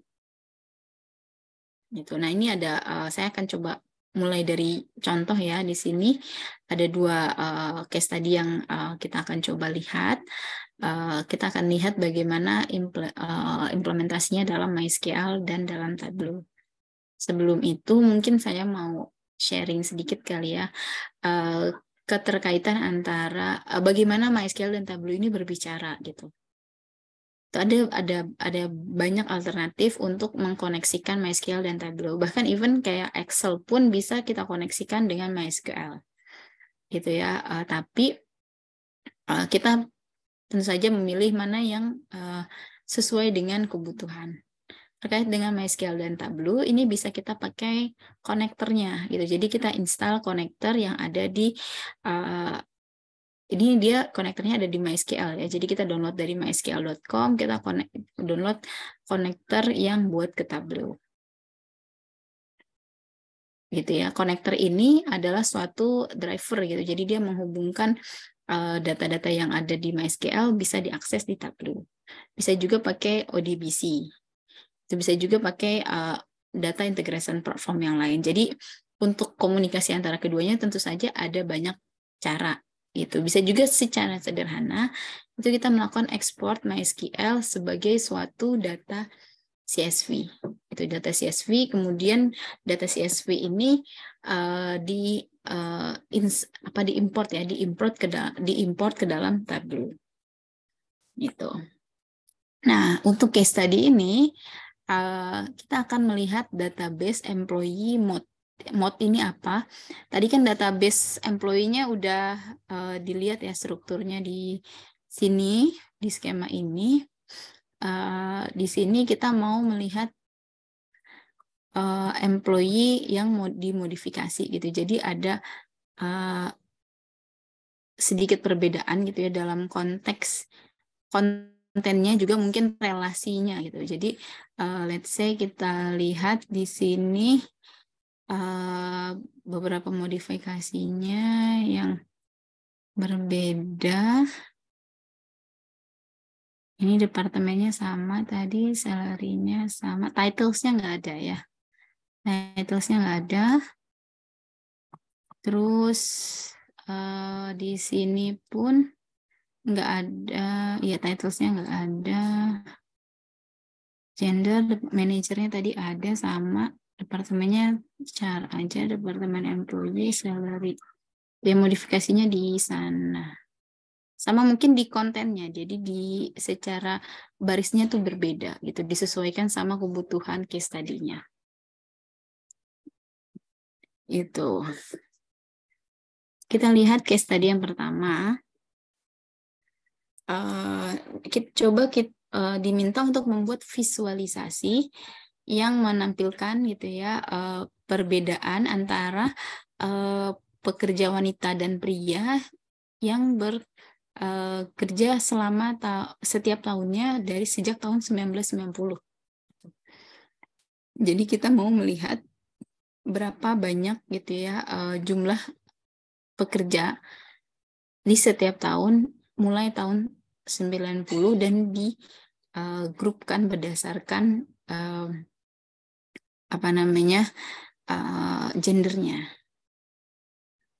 Sebelum itu saya mau menampilkan MySQL Workbench saya. Ini contoh, ini visual dari MySQL Workbench ya. Jadi saya punya employees mode, ini tabelnya mudah-mudahan cukup kelihatan ya. Ini data-data yang saya sudah insert. Bentar, saya stop share dulu deh. Nah, mudah-mudahan cukup kelihatan. Nah, ini tabelnya bagian bawah nanti hasilnya ya. Ini tadi DDL-nya nih, drop database, if access, create database, use employees mode, gitu. Terus kita mulai mendefine tabel-tabelnya. Jadi tabel ada 1, 2, 3, 4, 5 tabel yang kita miliki. Terus di sini kita lihat untuk tabel employee kita menampilkan bahwa ada employee number, ada birth date, ada first name, last name, gender, hire date, primary key-nya adalah employee number. Gitu. Jadi di sini ada constraint-nya yaitu not null ya, not null jadi harus lengkap. Nah, ini tipe data yang disimpan untuk masing-masing. Begitu juga untuk tabel-tabel yang lain. Sekarang kita coba untuk melakukan query ya dari tabel employee. Jadi select bintang from employees. The employees ya di sini. The employees.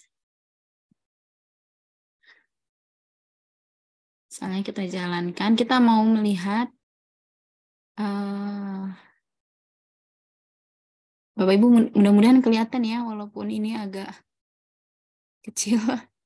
Bisa itu di view option terus dipilih 200%. Bisa kebaca kok Mbak Lia. Yang mana? Yang di mana? Enggak, di layar teman-teman masing-masing. Oke.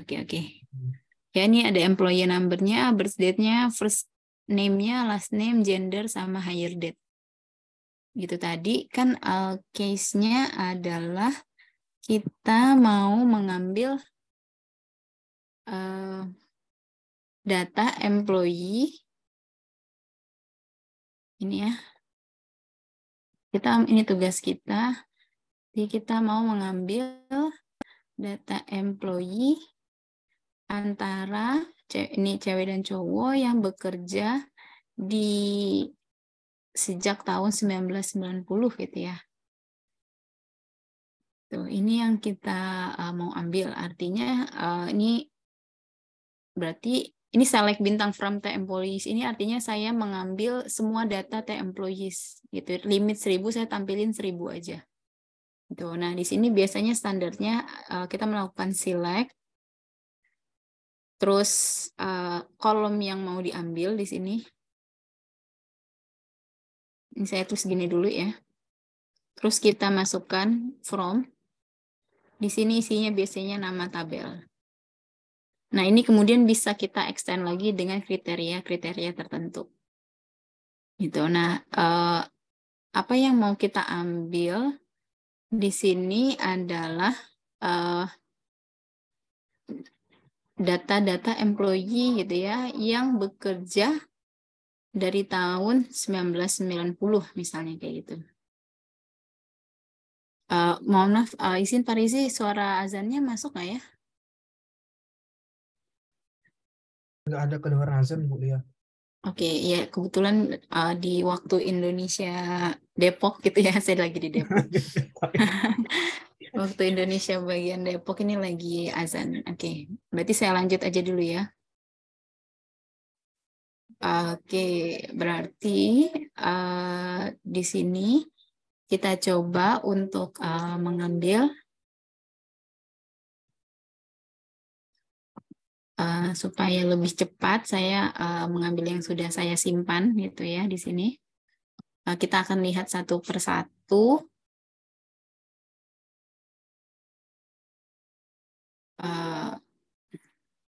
Untuk teknisnya ini perlu satu mata kuliah lagi Pak Rezi kalau di semuanya belajar. Saya setuju itu.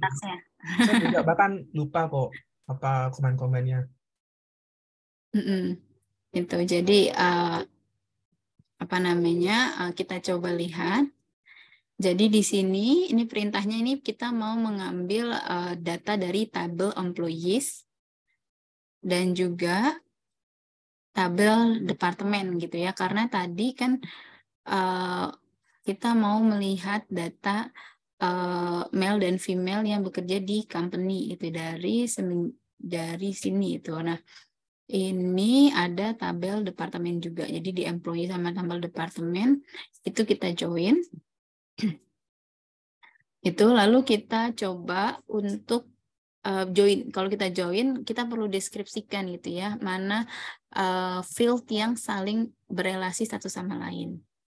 Misalnya tabel employees E di sini, ini maknanya supaya saya lebih singkat gitu ya. Jadi kan kalau ini bakal ada nih E di sini, terus ada di tempat lain gitu. Jadi biasanya kita melakukan renaming table dengan sesuatu singkatan gitu. Jadi lebih sederhana. Jadi tabel employees tadi dikasih nama E, aliasnya E, tabel departemen employee kita kasih alias D. Gitu. Nah, karena ini kita menggabungkan dua tabel, berarti kita pakai join. Tuh, ini mungkin bertanya-tanya ya, kalau join aja nih, join inner join, cross join, outer join, atau apa gitu. Nah, ini adalah inner join. Gitu ya. Terus on. D.employee number artinya kita menggabungkan employee number yang beririsan dari departemen employee dan dari T-employees. Gitu. Jadi tabelnya ini adalah irisan dari kedua tabel ini. Gitu. Terus yang kita ambil adalah apa? Kita mengambil tahun, gitu ya. Karena di tabel departemen employee itu ada kapan seseorang itu mulai bekerja. Tadi kan ada hire date, ada from date, ada to date gitu ya. Nah, yang dijadikan sebagai referensi sejak bekerjanya itu adalah yang dari tabel departemen employee. Jadi D.from date ini artinya ambil dari tabel T departemen employee, ambil field from date. Gitu. Terus kita ambil field gender yang ada di tabel employees. Gitu. Ini ada 3 kolom yang kita mau ngambil. Terus kita mengambil, kita menghitung ya. Menghitung employee number gitu. Jadi ambil employee number-nya dan kita hitung berapa jumlahnya sebagai number of employee. Jadi S bla bla bla ini maksudnya adalah aliasnya kita ubah dari from date menjadi S calendar year. Gitu. Terus dari ini count bla bla bla ini kita ubah, kita kasih nama alias number of employee. Gitu. Jadi kalau kita ini baru 2 dulu ya, baru 2 bagian yang saya jelaskan. Misalnya ini kita running ya.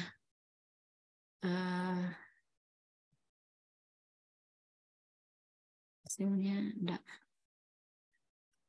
kelihatan.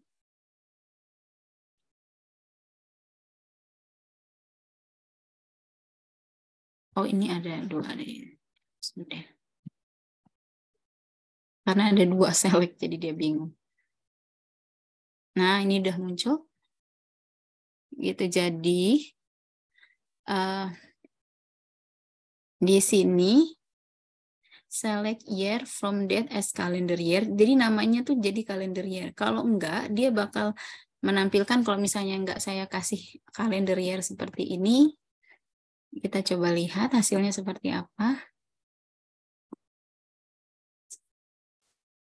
Oh, ini ada ini ya. Ada penggunaan kalender year. Ini mesti diubah lagi masing-masing. D.from date gitu. Nggak simple aja. D.from date.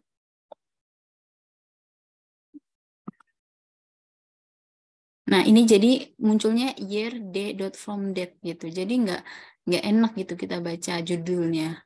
Nanti ini kan bakal kita bawa ke tablunya, jadi nggak itu ya, nggak kurang efektif, makanya saya balikin lagi sebagai kalender year gitu. Jadi year ini artinya ini kan from date itu tanggal ya, tanggal, tapi kita mau ngambil tahunnya aja gitu. Jadi tahun, gendernya apa, terus berapa banyak employee-nya gitu dengan counting. Gitu. Jadi itu yang diambil dan kita bakal grup berdasarkan kalender year, jadi tahunnya digabungin, lalu berdasarkan gender gitu. Jadi setiap gender digabungin juga ya, nggak terpisah satu persatu. Nah, syaratnya lagi kalender year-nya itu lebih dari 1990. Kalau Bapak Ibu perhatikan di sini kelihatan ini year-nya tahun berapa aja, ini bisa diurutin ya.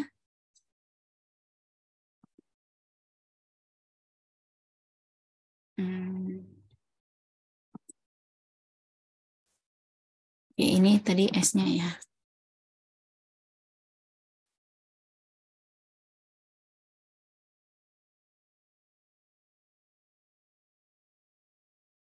Ini sudah, terus having bla bla bla. Ini bakal kelihatan kalender year-nya semuanya dari 90. Atau kita mau bisa sort by gender atau bisa sort by number of employee. Ya, terus kemudian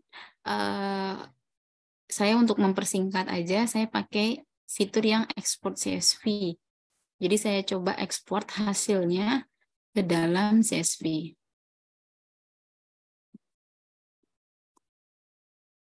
Ya, ini berarti data employee per tahun.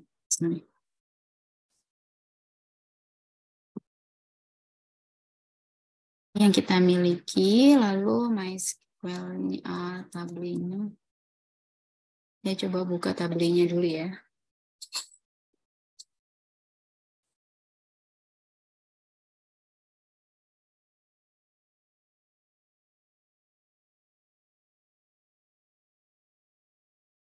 Nah, tabelnya saya buka. Nah, ini apa ya, dashboard, bukan dashboard, berandanya dari Tableau.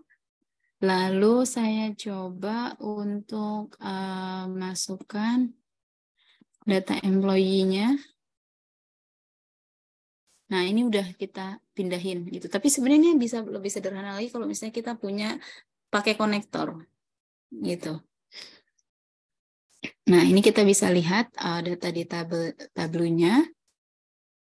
Lalu kita bisa lihat nih untuk data employee apa aja datanya. Ada kalender, ada gender, ada name of employee. Gitu ya, ini isinya. Nah, ada 3 fields dan ada 26 row. Nah, terus ini kita pindah ke worksheet-nya. Ini ada tabel-tabelnya di sebelah kiri. Ini kemudian kita bisa masukkan itu ya sebagai input si kalendernya dari tahun berapa sampai tahun berapa. Ini saya geser ya tadi ke sini ya. Terus gendernya.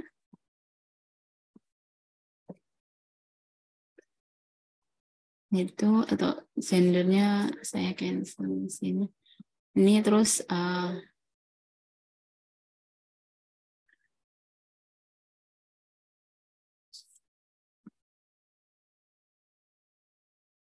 ini contoh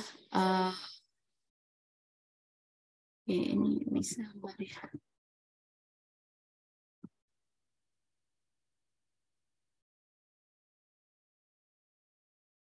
Oke, ini saya hapus dulu tadi, hapus.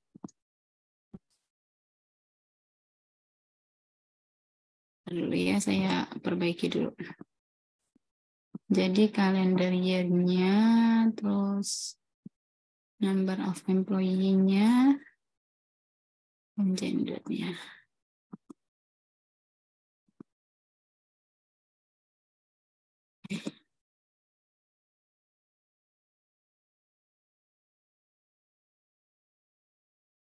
Ya, ini kita bisa lihat secara keseluruhan, misalnya di tahun 90, number employee-nya ada 5.470 female. Ini total ya, yang atas ini kan total. Nah, yang female tuh 5.470. Terus yang ini juga female-nya 5.225, yang ini 5.596. Kita bisa buat seperti ini. Terus ini bisa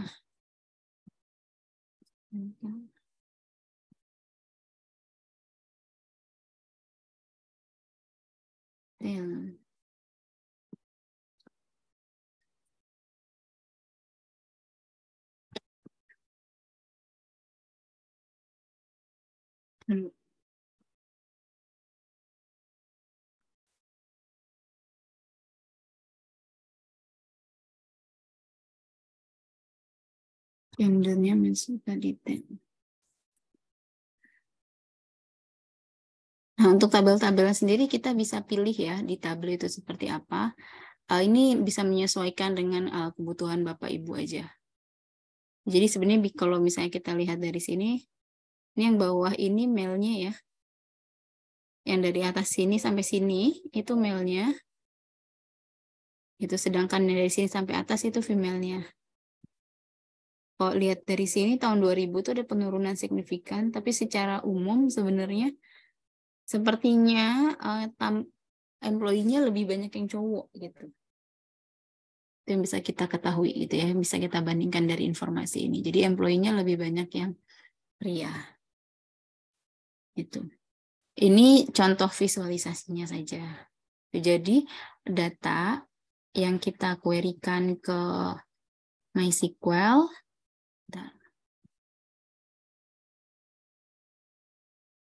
jadi ini contoh MySQL query-nya. Kita coba untuk melakukan query gitu ya dari data yang kita miliki. Lalu dari query tersebut kemudian kita simpan hasilnya, lalu kita jadikan input ke dalam si Tableau itu, atau bisa juga yang lain ya. Jadi ini kan kebetulan pakai Tableau. Kalau pakai Excel juga bisa gitu, atau pakai misalnya Power BI tools yang lain juga bisa. Itu jadi kenapa ya terpisah gitu ya? Kenapa sebenarnya kan kita bisa lakukan hal yang sama di misalnya let's say di Tableau gitu. Bisa aja kita masukin semua data ke Tableau, terus itu secara teknis itu lebih efisien kalau kita pakai database gitu.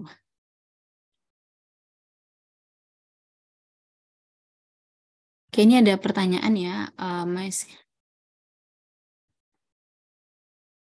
Nah, tadi saya menyampaikan, disebutkan menampilkan memvisualisasikan data yang disimpan dalam MySQL Server lebih user-friendly. Nah, mungkin masih ada yang bingung nih, kenapa nggak kita pakai MySQL Workbench aja buat memvisualisasikan, kenapa pakai Tableau? Tableau itu buat kita membuat grafik yang menarik gitu. Kalau MySQL Workbench, itu dia lebih user-friendly, artinya kalau tanpa MySQL Workbench, yang kita lihat itu bentuknya, bentar nih saya buka nggak ya komen lainnya.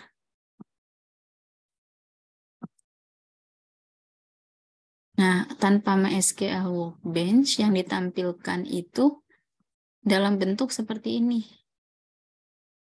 Gitu, dalam bentuk command line. Jadi misalnya select tentang from employee gitu.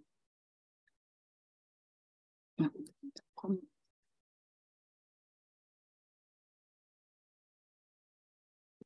deh. Kita mesti memasukkan ini kayaknya. Nah.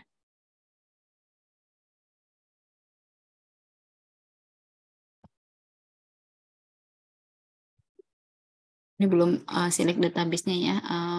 Kayaknya saya belum masukin ke ini kayaknya beda database-nya ya. Belum masukin database employee-nya ke sini. Jadi kalau misalnya kita pakai MySQL Server, kita berarti ditampilkan yang command line. Tapi kalau MySQL Workbench, tampilannya tuh lebih user friendly karena bentuknya itu seperti ini gitu. Kita bisa dapat bikin query-nya, bisa kita kasih white space seperlunya dan lain-lain gitu ya, kasih sama dengan kasih enter gitu, terus spasinya bisa kita atur gitu, terus nanti ketika kita run kita tinggal jalanin ini, terus ketika mau jalanin kita mau ubah lagi query-nya, kita nggak perlu kita bisa langsung edit di sini kayak gitu. Itu aspek user friendly-nya. Tapi output yang ditampilkan oleh MySQL Workbench itu terbatas pada bentuk yang tabel seperti ini. Itu kita tidak bisa melihat secara visual, tapi kita bisa dapat angkanya kalau memang kita butuhnya cuma angka doang.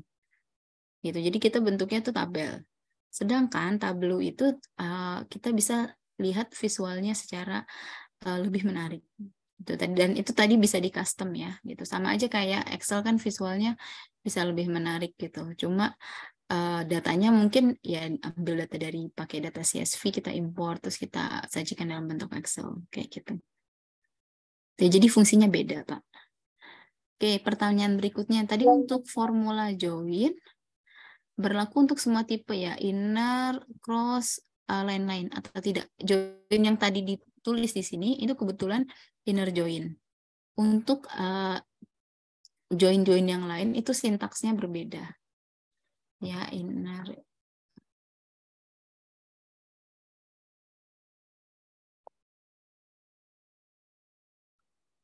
Jadi kalau Bapak Ibu mungkin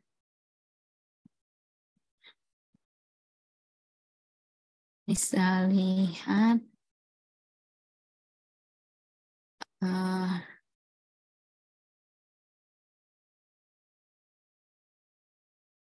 oke.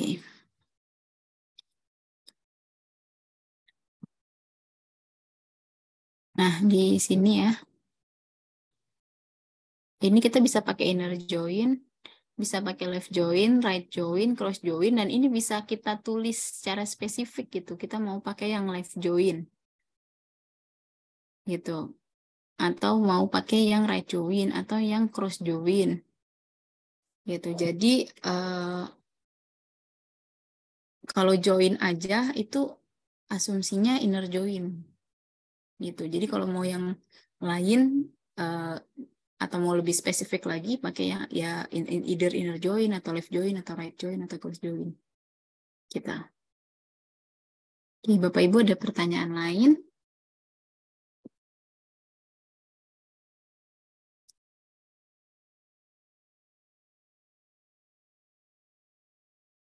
Ada pertanyaan? Ya ini ada pertanyaan case tadi.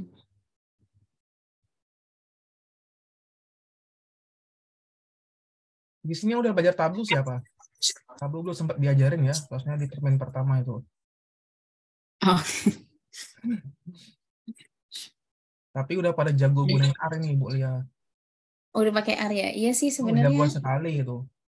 Kalau apalagi udah Mas Rini, visualisasinya Mbak Juli, jago jago sama sekali. pakai R, iya, benar lebih ya. lebih enak pakai R sih sebenarnya. Kalau saya ya. Itu karena R itu lebih fleksibel ya Pak ya, lebih simpel lebih enak juga. untuk digunakan. Jadi sebenarnya kalau kita ngambil karena pada jagonya pakai R gitu ya. Jadi lebih ke arah gini, R-nya itu sebenarnya mungkin di R juga bisa kita pilih-pilih kan ya Pak ya data-datanya ya. Bisa. Artinya terus kenapa kita pakai MySQL gitu ya? Ya karena memang kita nggak ngomongin data yang sedikit gitu yang kita masukin sendiri gitu, tapi kita ngomongin data yang besar dan sudah bertahun-tahun yang disimpan secara konsisten dalam suatu database gitu. Itu untuk pengolahannya ya kita mengakses data yang ada di dalam database. Nanti R-nya ini yang disuruh baca data yang ada di dalam database gitu loh. Dan mungkin disuruh jalanin query yang kita define aja gitu. Jadi nggak perlu semua data itu diakses, tapi hanya sebagian data yang kemungkinan kita tuh tertarik gitu. Kurang lebih seperti itu. Iya benar sih. Tadi menanggapi tadi Mas ini nanya ya itu. Yang saya bilang tadi 2000-an itu yang lagi banyaknya ya tentang SQL gitu disimpannya. Jadi kalau instansi ya kalau mau merubah penyimpan database kan butuh ongkos ya. Nggak banyak gitu. Iya. Bertera-tera gitu. Gitu butuh ongkos ya gitu. Makanya Jadi mau nggak mau karena udah belajar dari dulu itu, ya itulah digunakan sama mereka. Itu karena ngubah database itu ongkosnya jauh-jauh lebih besar gitu ya Pak ya. Beberapa triliun itu. Iya, gitu. Dan ada resiko. Iya, ada resiko. Gitu. Ada resikonya juga besar. Gitu. Jadi nanti mungkin kalau selain R, Bapak Ibu juga bisa pakai JavaScript gitu ya atau PHP gitu. Jadi layeringnya SQL itu menyimpan data. Bukan menyimpan data, itu teknik untuk membaca data dalam suatu database gitu. Jadi kita punya suatu database, SQL itu baca, nge-queryin data-data yang kita tertarik untuk baca, lalu dari data yang kita tertarik untuk baca tersebut dikirim ke R atau ke bahasa pemrograman yang lain untuk kemudian diproses lebih lanjut gitu. Kalau misalnya R sendiri, kalau kita suruh baca dari database gitu ya, langsung itu nggak bisa tanpa kita melakukan query gitu. Nah, ini yang kedua nih kurang ini aja PR aja ya, latihan sendiri gitu. Nanti kalau misalnya udah dapet hasilnya, nanti kasih tahu ke Pak Rizi gitu ya. Nanti siapa tahu dapet bonus ya Pak ya. Bonus apa Udah gitu. kebanyakan bonus ini. Mbak Oh, udah Cora, kebanyakan banyak bonus. sekali. Oke. Udah kebanyakan bonus ya. Oke. Ada lagi Ini sayang nih. pertanyaan? Lagi. Oke, paling ya sih kalau penjabaran sih kurang lebih itu ya. Apa namanya? Lebih ke arah ya manfaatnya dan kaitannya dengan business analytics. Kira-kira MySQL ini perannya apa sih gitu. Kalau sebelum-sebelumnya berarti datanya belum dalam database ya Pak ya? Belum dalam database. Datanya masih di dalam teks gitu ya? Ya, diajarkan text scraping kemarin untuk text mining. Oh, scraping ini ya, apa? Sentimen. Sentimen. Sentimen analisis ya. Terus apa ya Ya. terakhir kemarin? Time series nggak ngambil langsung deh datanya. Jadi apa ya? Mungkin kalau Pak Rezi itu sudah mengajarkan teknik-teknik pengolahan datanya gitu. Saya mungkin lebih ke arah memberikan gambaran bahwa data ini kita maintain gitu ya, kita maintain dalam suatu database, lalu kita akses dalam menggunakan SQL query, lalu dikirim untuk diolah lebih lanjut gitu. Nah, yang direkomendasikan, kenapa? Nggak ada pertanyaan lagi kah ini? Bu Jule, Pak Ator, mungkin mau menambahi? Atau mau sharing-sharing pengalaman gitu. Ini juga ada dosen-dosen yang bergabung, Bu Lia. Ada Pak Ator sama Bu Jule di kelas yang lain. Oh, ada. Oh ya, Cukup Pak Rezi. Siang Bapak Ibu. Saya mendengarkan. Terima kasih. Terima kasih Pak Ator. Ya, siap, mantap. Ikut menyimak aja Pak Rezi buat belajar. Ya, Bu Jule. Pak. Yang lain ada pertanyaan?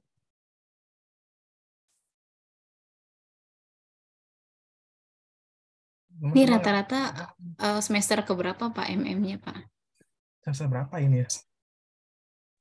2 semua. Teman-teman. Semester 2. Ini ya, masih muda-muda ya, tapi udah cukup mengambil magister manajemen gitu. Udah berarti udah level mau jadi manajer ya? Kenapa? Mostly yang udah bekerja di sini kebanyakan.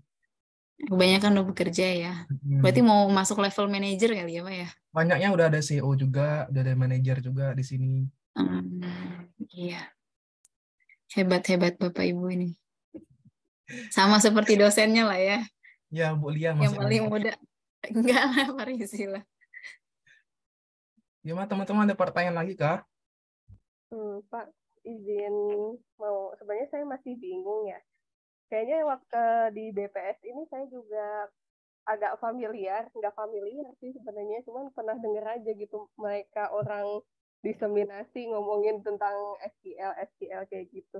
Jadi ini tuh sebenarnya database-nya kan ya, bukan, maksudnya dia bukan bahasa pemrograman, terus ini buat nyimpen si database-nya itu, cuman dalam proses pembuatan si database-nya itu sendiri, Pak, itu gimana gitu untuk kita masukin ke jadi ke SQL ini, Pak? Karena kan apalagi kalau kayak data-data gitu kan tadi yang kepakein itu kan karena ini datanya besar sekali ya. Itu saya masih bingung aja gitu. Kan kayak tadi tuh kan seolah-olah udah kita punya database-nya tersendiri gitu, udah tersedia, terus kita ngambil-ngambil, nyomot-nyomot gitu. Cuman untuk pembuatannya itu gimana ya, Bu? Oke, untuk pembuatannya tuh maksudnya pembuatan database-nya atau untuk memasukkan data-datanya, Bu? Memasukkan data-datanya itu, Bu. Oh ya, jadi mungkin saya ini kali ya ingin memperjelas sekali lagi sebelum menjawab pertanyaan Bu Riza, bahwa database itu adalah tempat kita menyimpan data. Kalau dalam konteks MySQL berarti dia adalah MySQL servernya gitu. Terus SQL query, SQL-nya sendiri itu adalah suatu bahasa. MySQL itu adalah bahasa pemrograman khusus gitu ya. Artinya ada, kalau Oracle sama MySQL beberapa sama tapi bisa jadi beda secara sintaks gitu. Nah, tapi secara umum harusnya sama antara MySQL dan Oracle. Itu dia adalah suatu bahasa pemrograman untuk mengakses data di dalam database. Gitu. Nah, kita bisa data itu disimpan di database kan nggak langsung tiba-tiba udah ada gitu, tapi kita perlu membuat dulu tempatnya, kita perlu mendefinisikan dulu tabel-tabelnya, lalu kita masukkan baris-baris gitu ya ke dalam tabel tersebut. Nah, itu kita menggunakan data manipulation language-nya si MySQL query gitu. Jadi ada perintah insert, ada perintah update gitu ya. Tadi insert itu untuk menambahkan data ke dalam database. Menambahkan baris ya di sini maksudnya biar lebih spesifik. Sedangkan update untuk menambahkan memodifikasi data yang sudah ada di dalam database.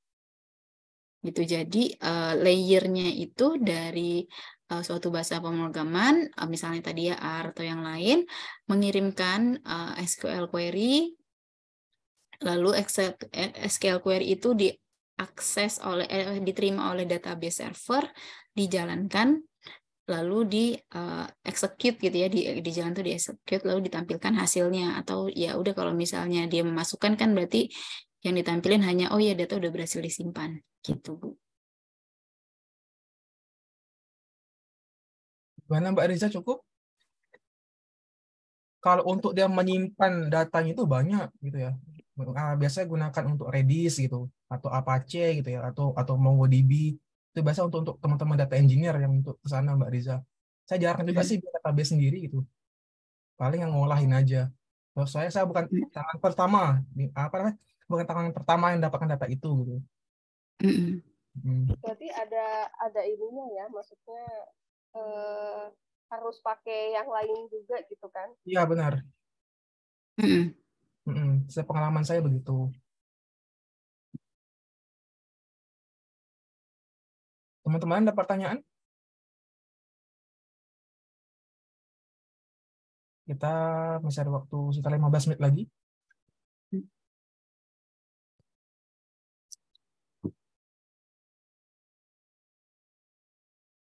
Ada pertanyaan yang lain?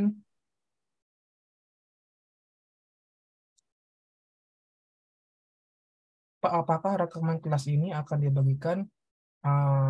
Nanti saya coba tanya ke Pak Kapno ya Mbak Fitri. Seharusnya nanti ada di YouTube-nya MM kalau ya tak salah. Itu. Yang lain ada pertanyaan kah?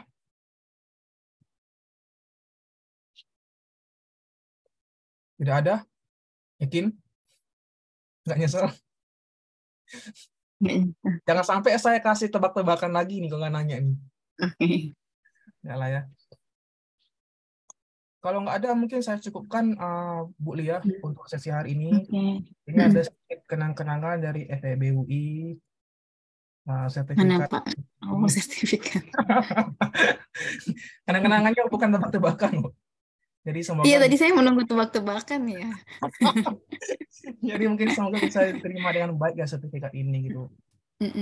Terima kasih Pak Rezi, juga rekan-rekan Bapak Ibu di mata kuliah Analitika Bisnis. Senang sekali sore ini diberi kesempatan untuk sharing-sharing. Mudah-mudahan apa yang bisa saya share itu dapat dimanfaatkan ya dalam konteks pekerjaan Bapak Ibu, atau paling nggak menambahkan wawasan Bapak Ibu dalam konteks bisnis analitik gitu. Amin. Mungkin begitu saja sekedar mengingatkan ya teman-teman, hari Rabu jam 9 pagi juga ada kuliah tamu ya gitu di kelasnya Pak Jonathan gitu. Nanti silakan hadir. Yang spesial untuk kelas C221 tugas-tugasnya silakan dikerjakan dengan baik dan benar.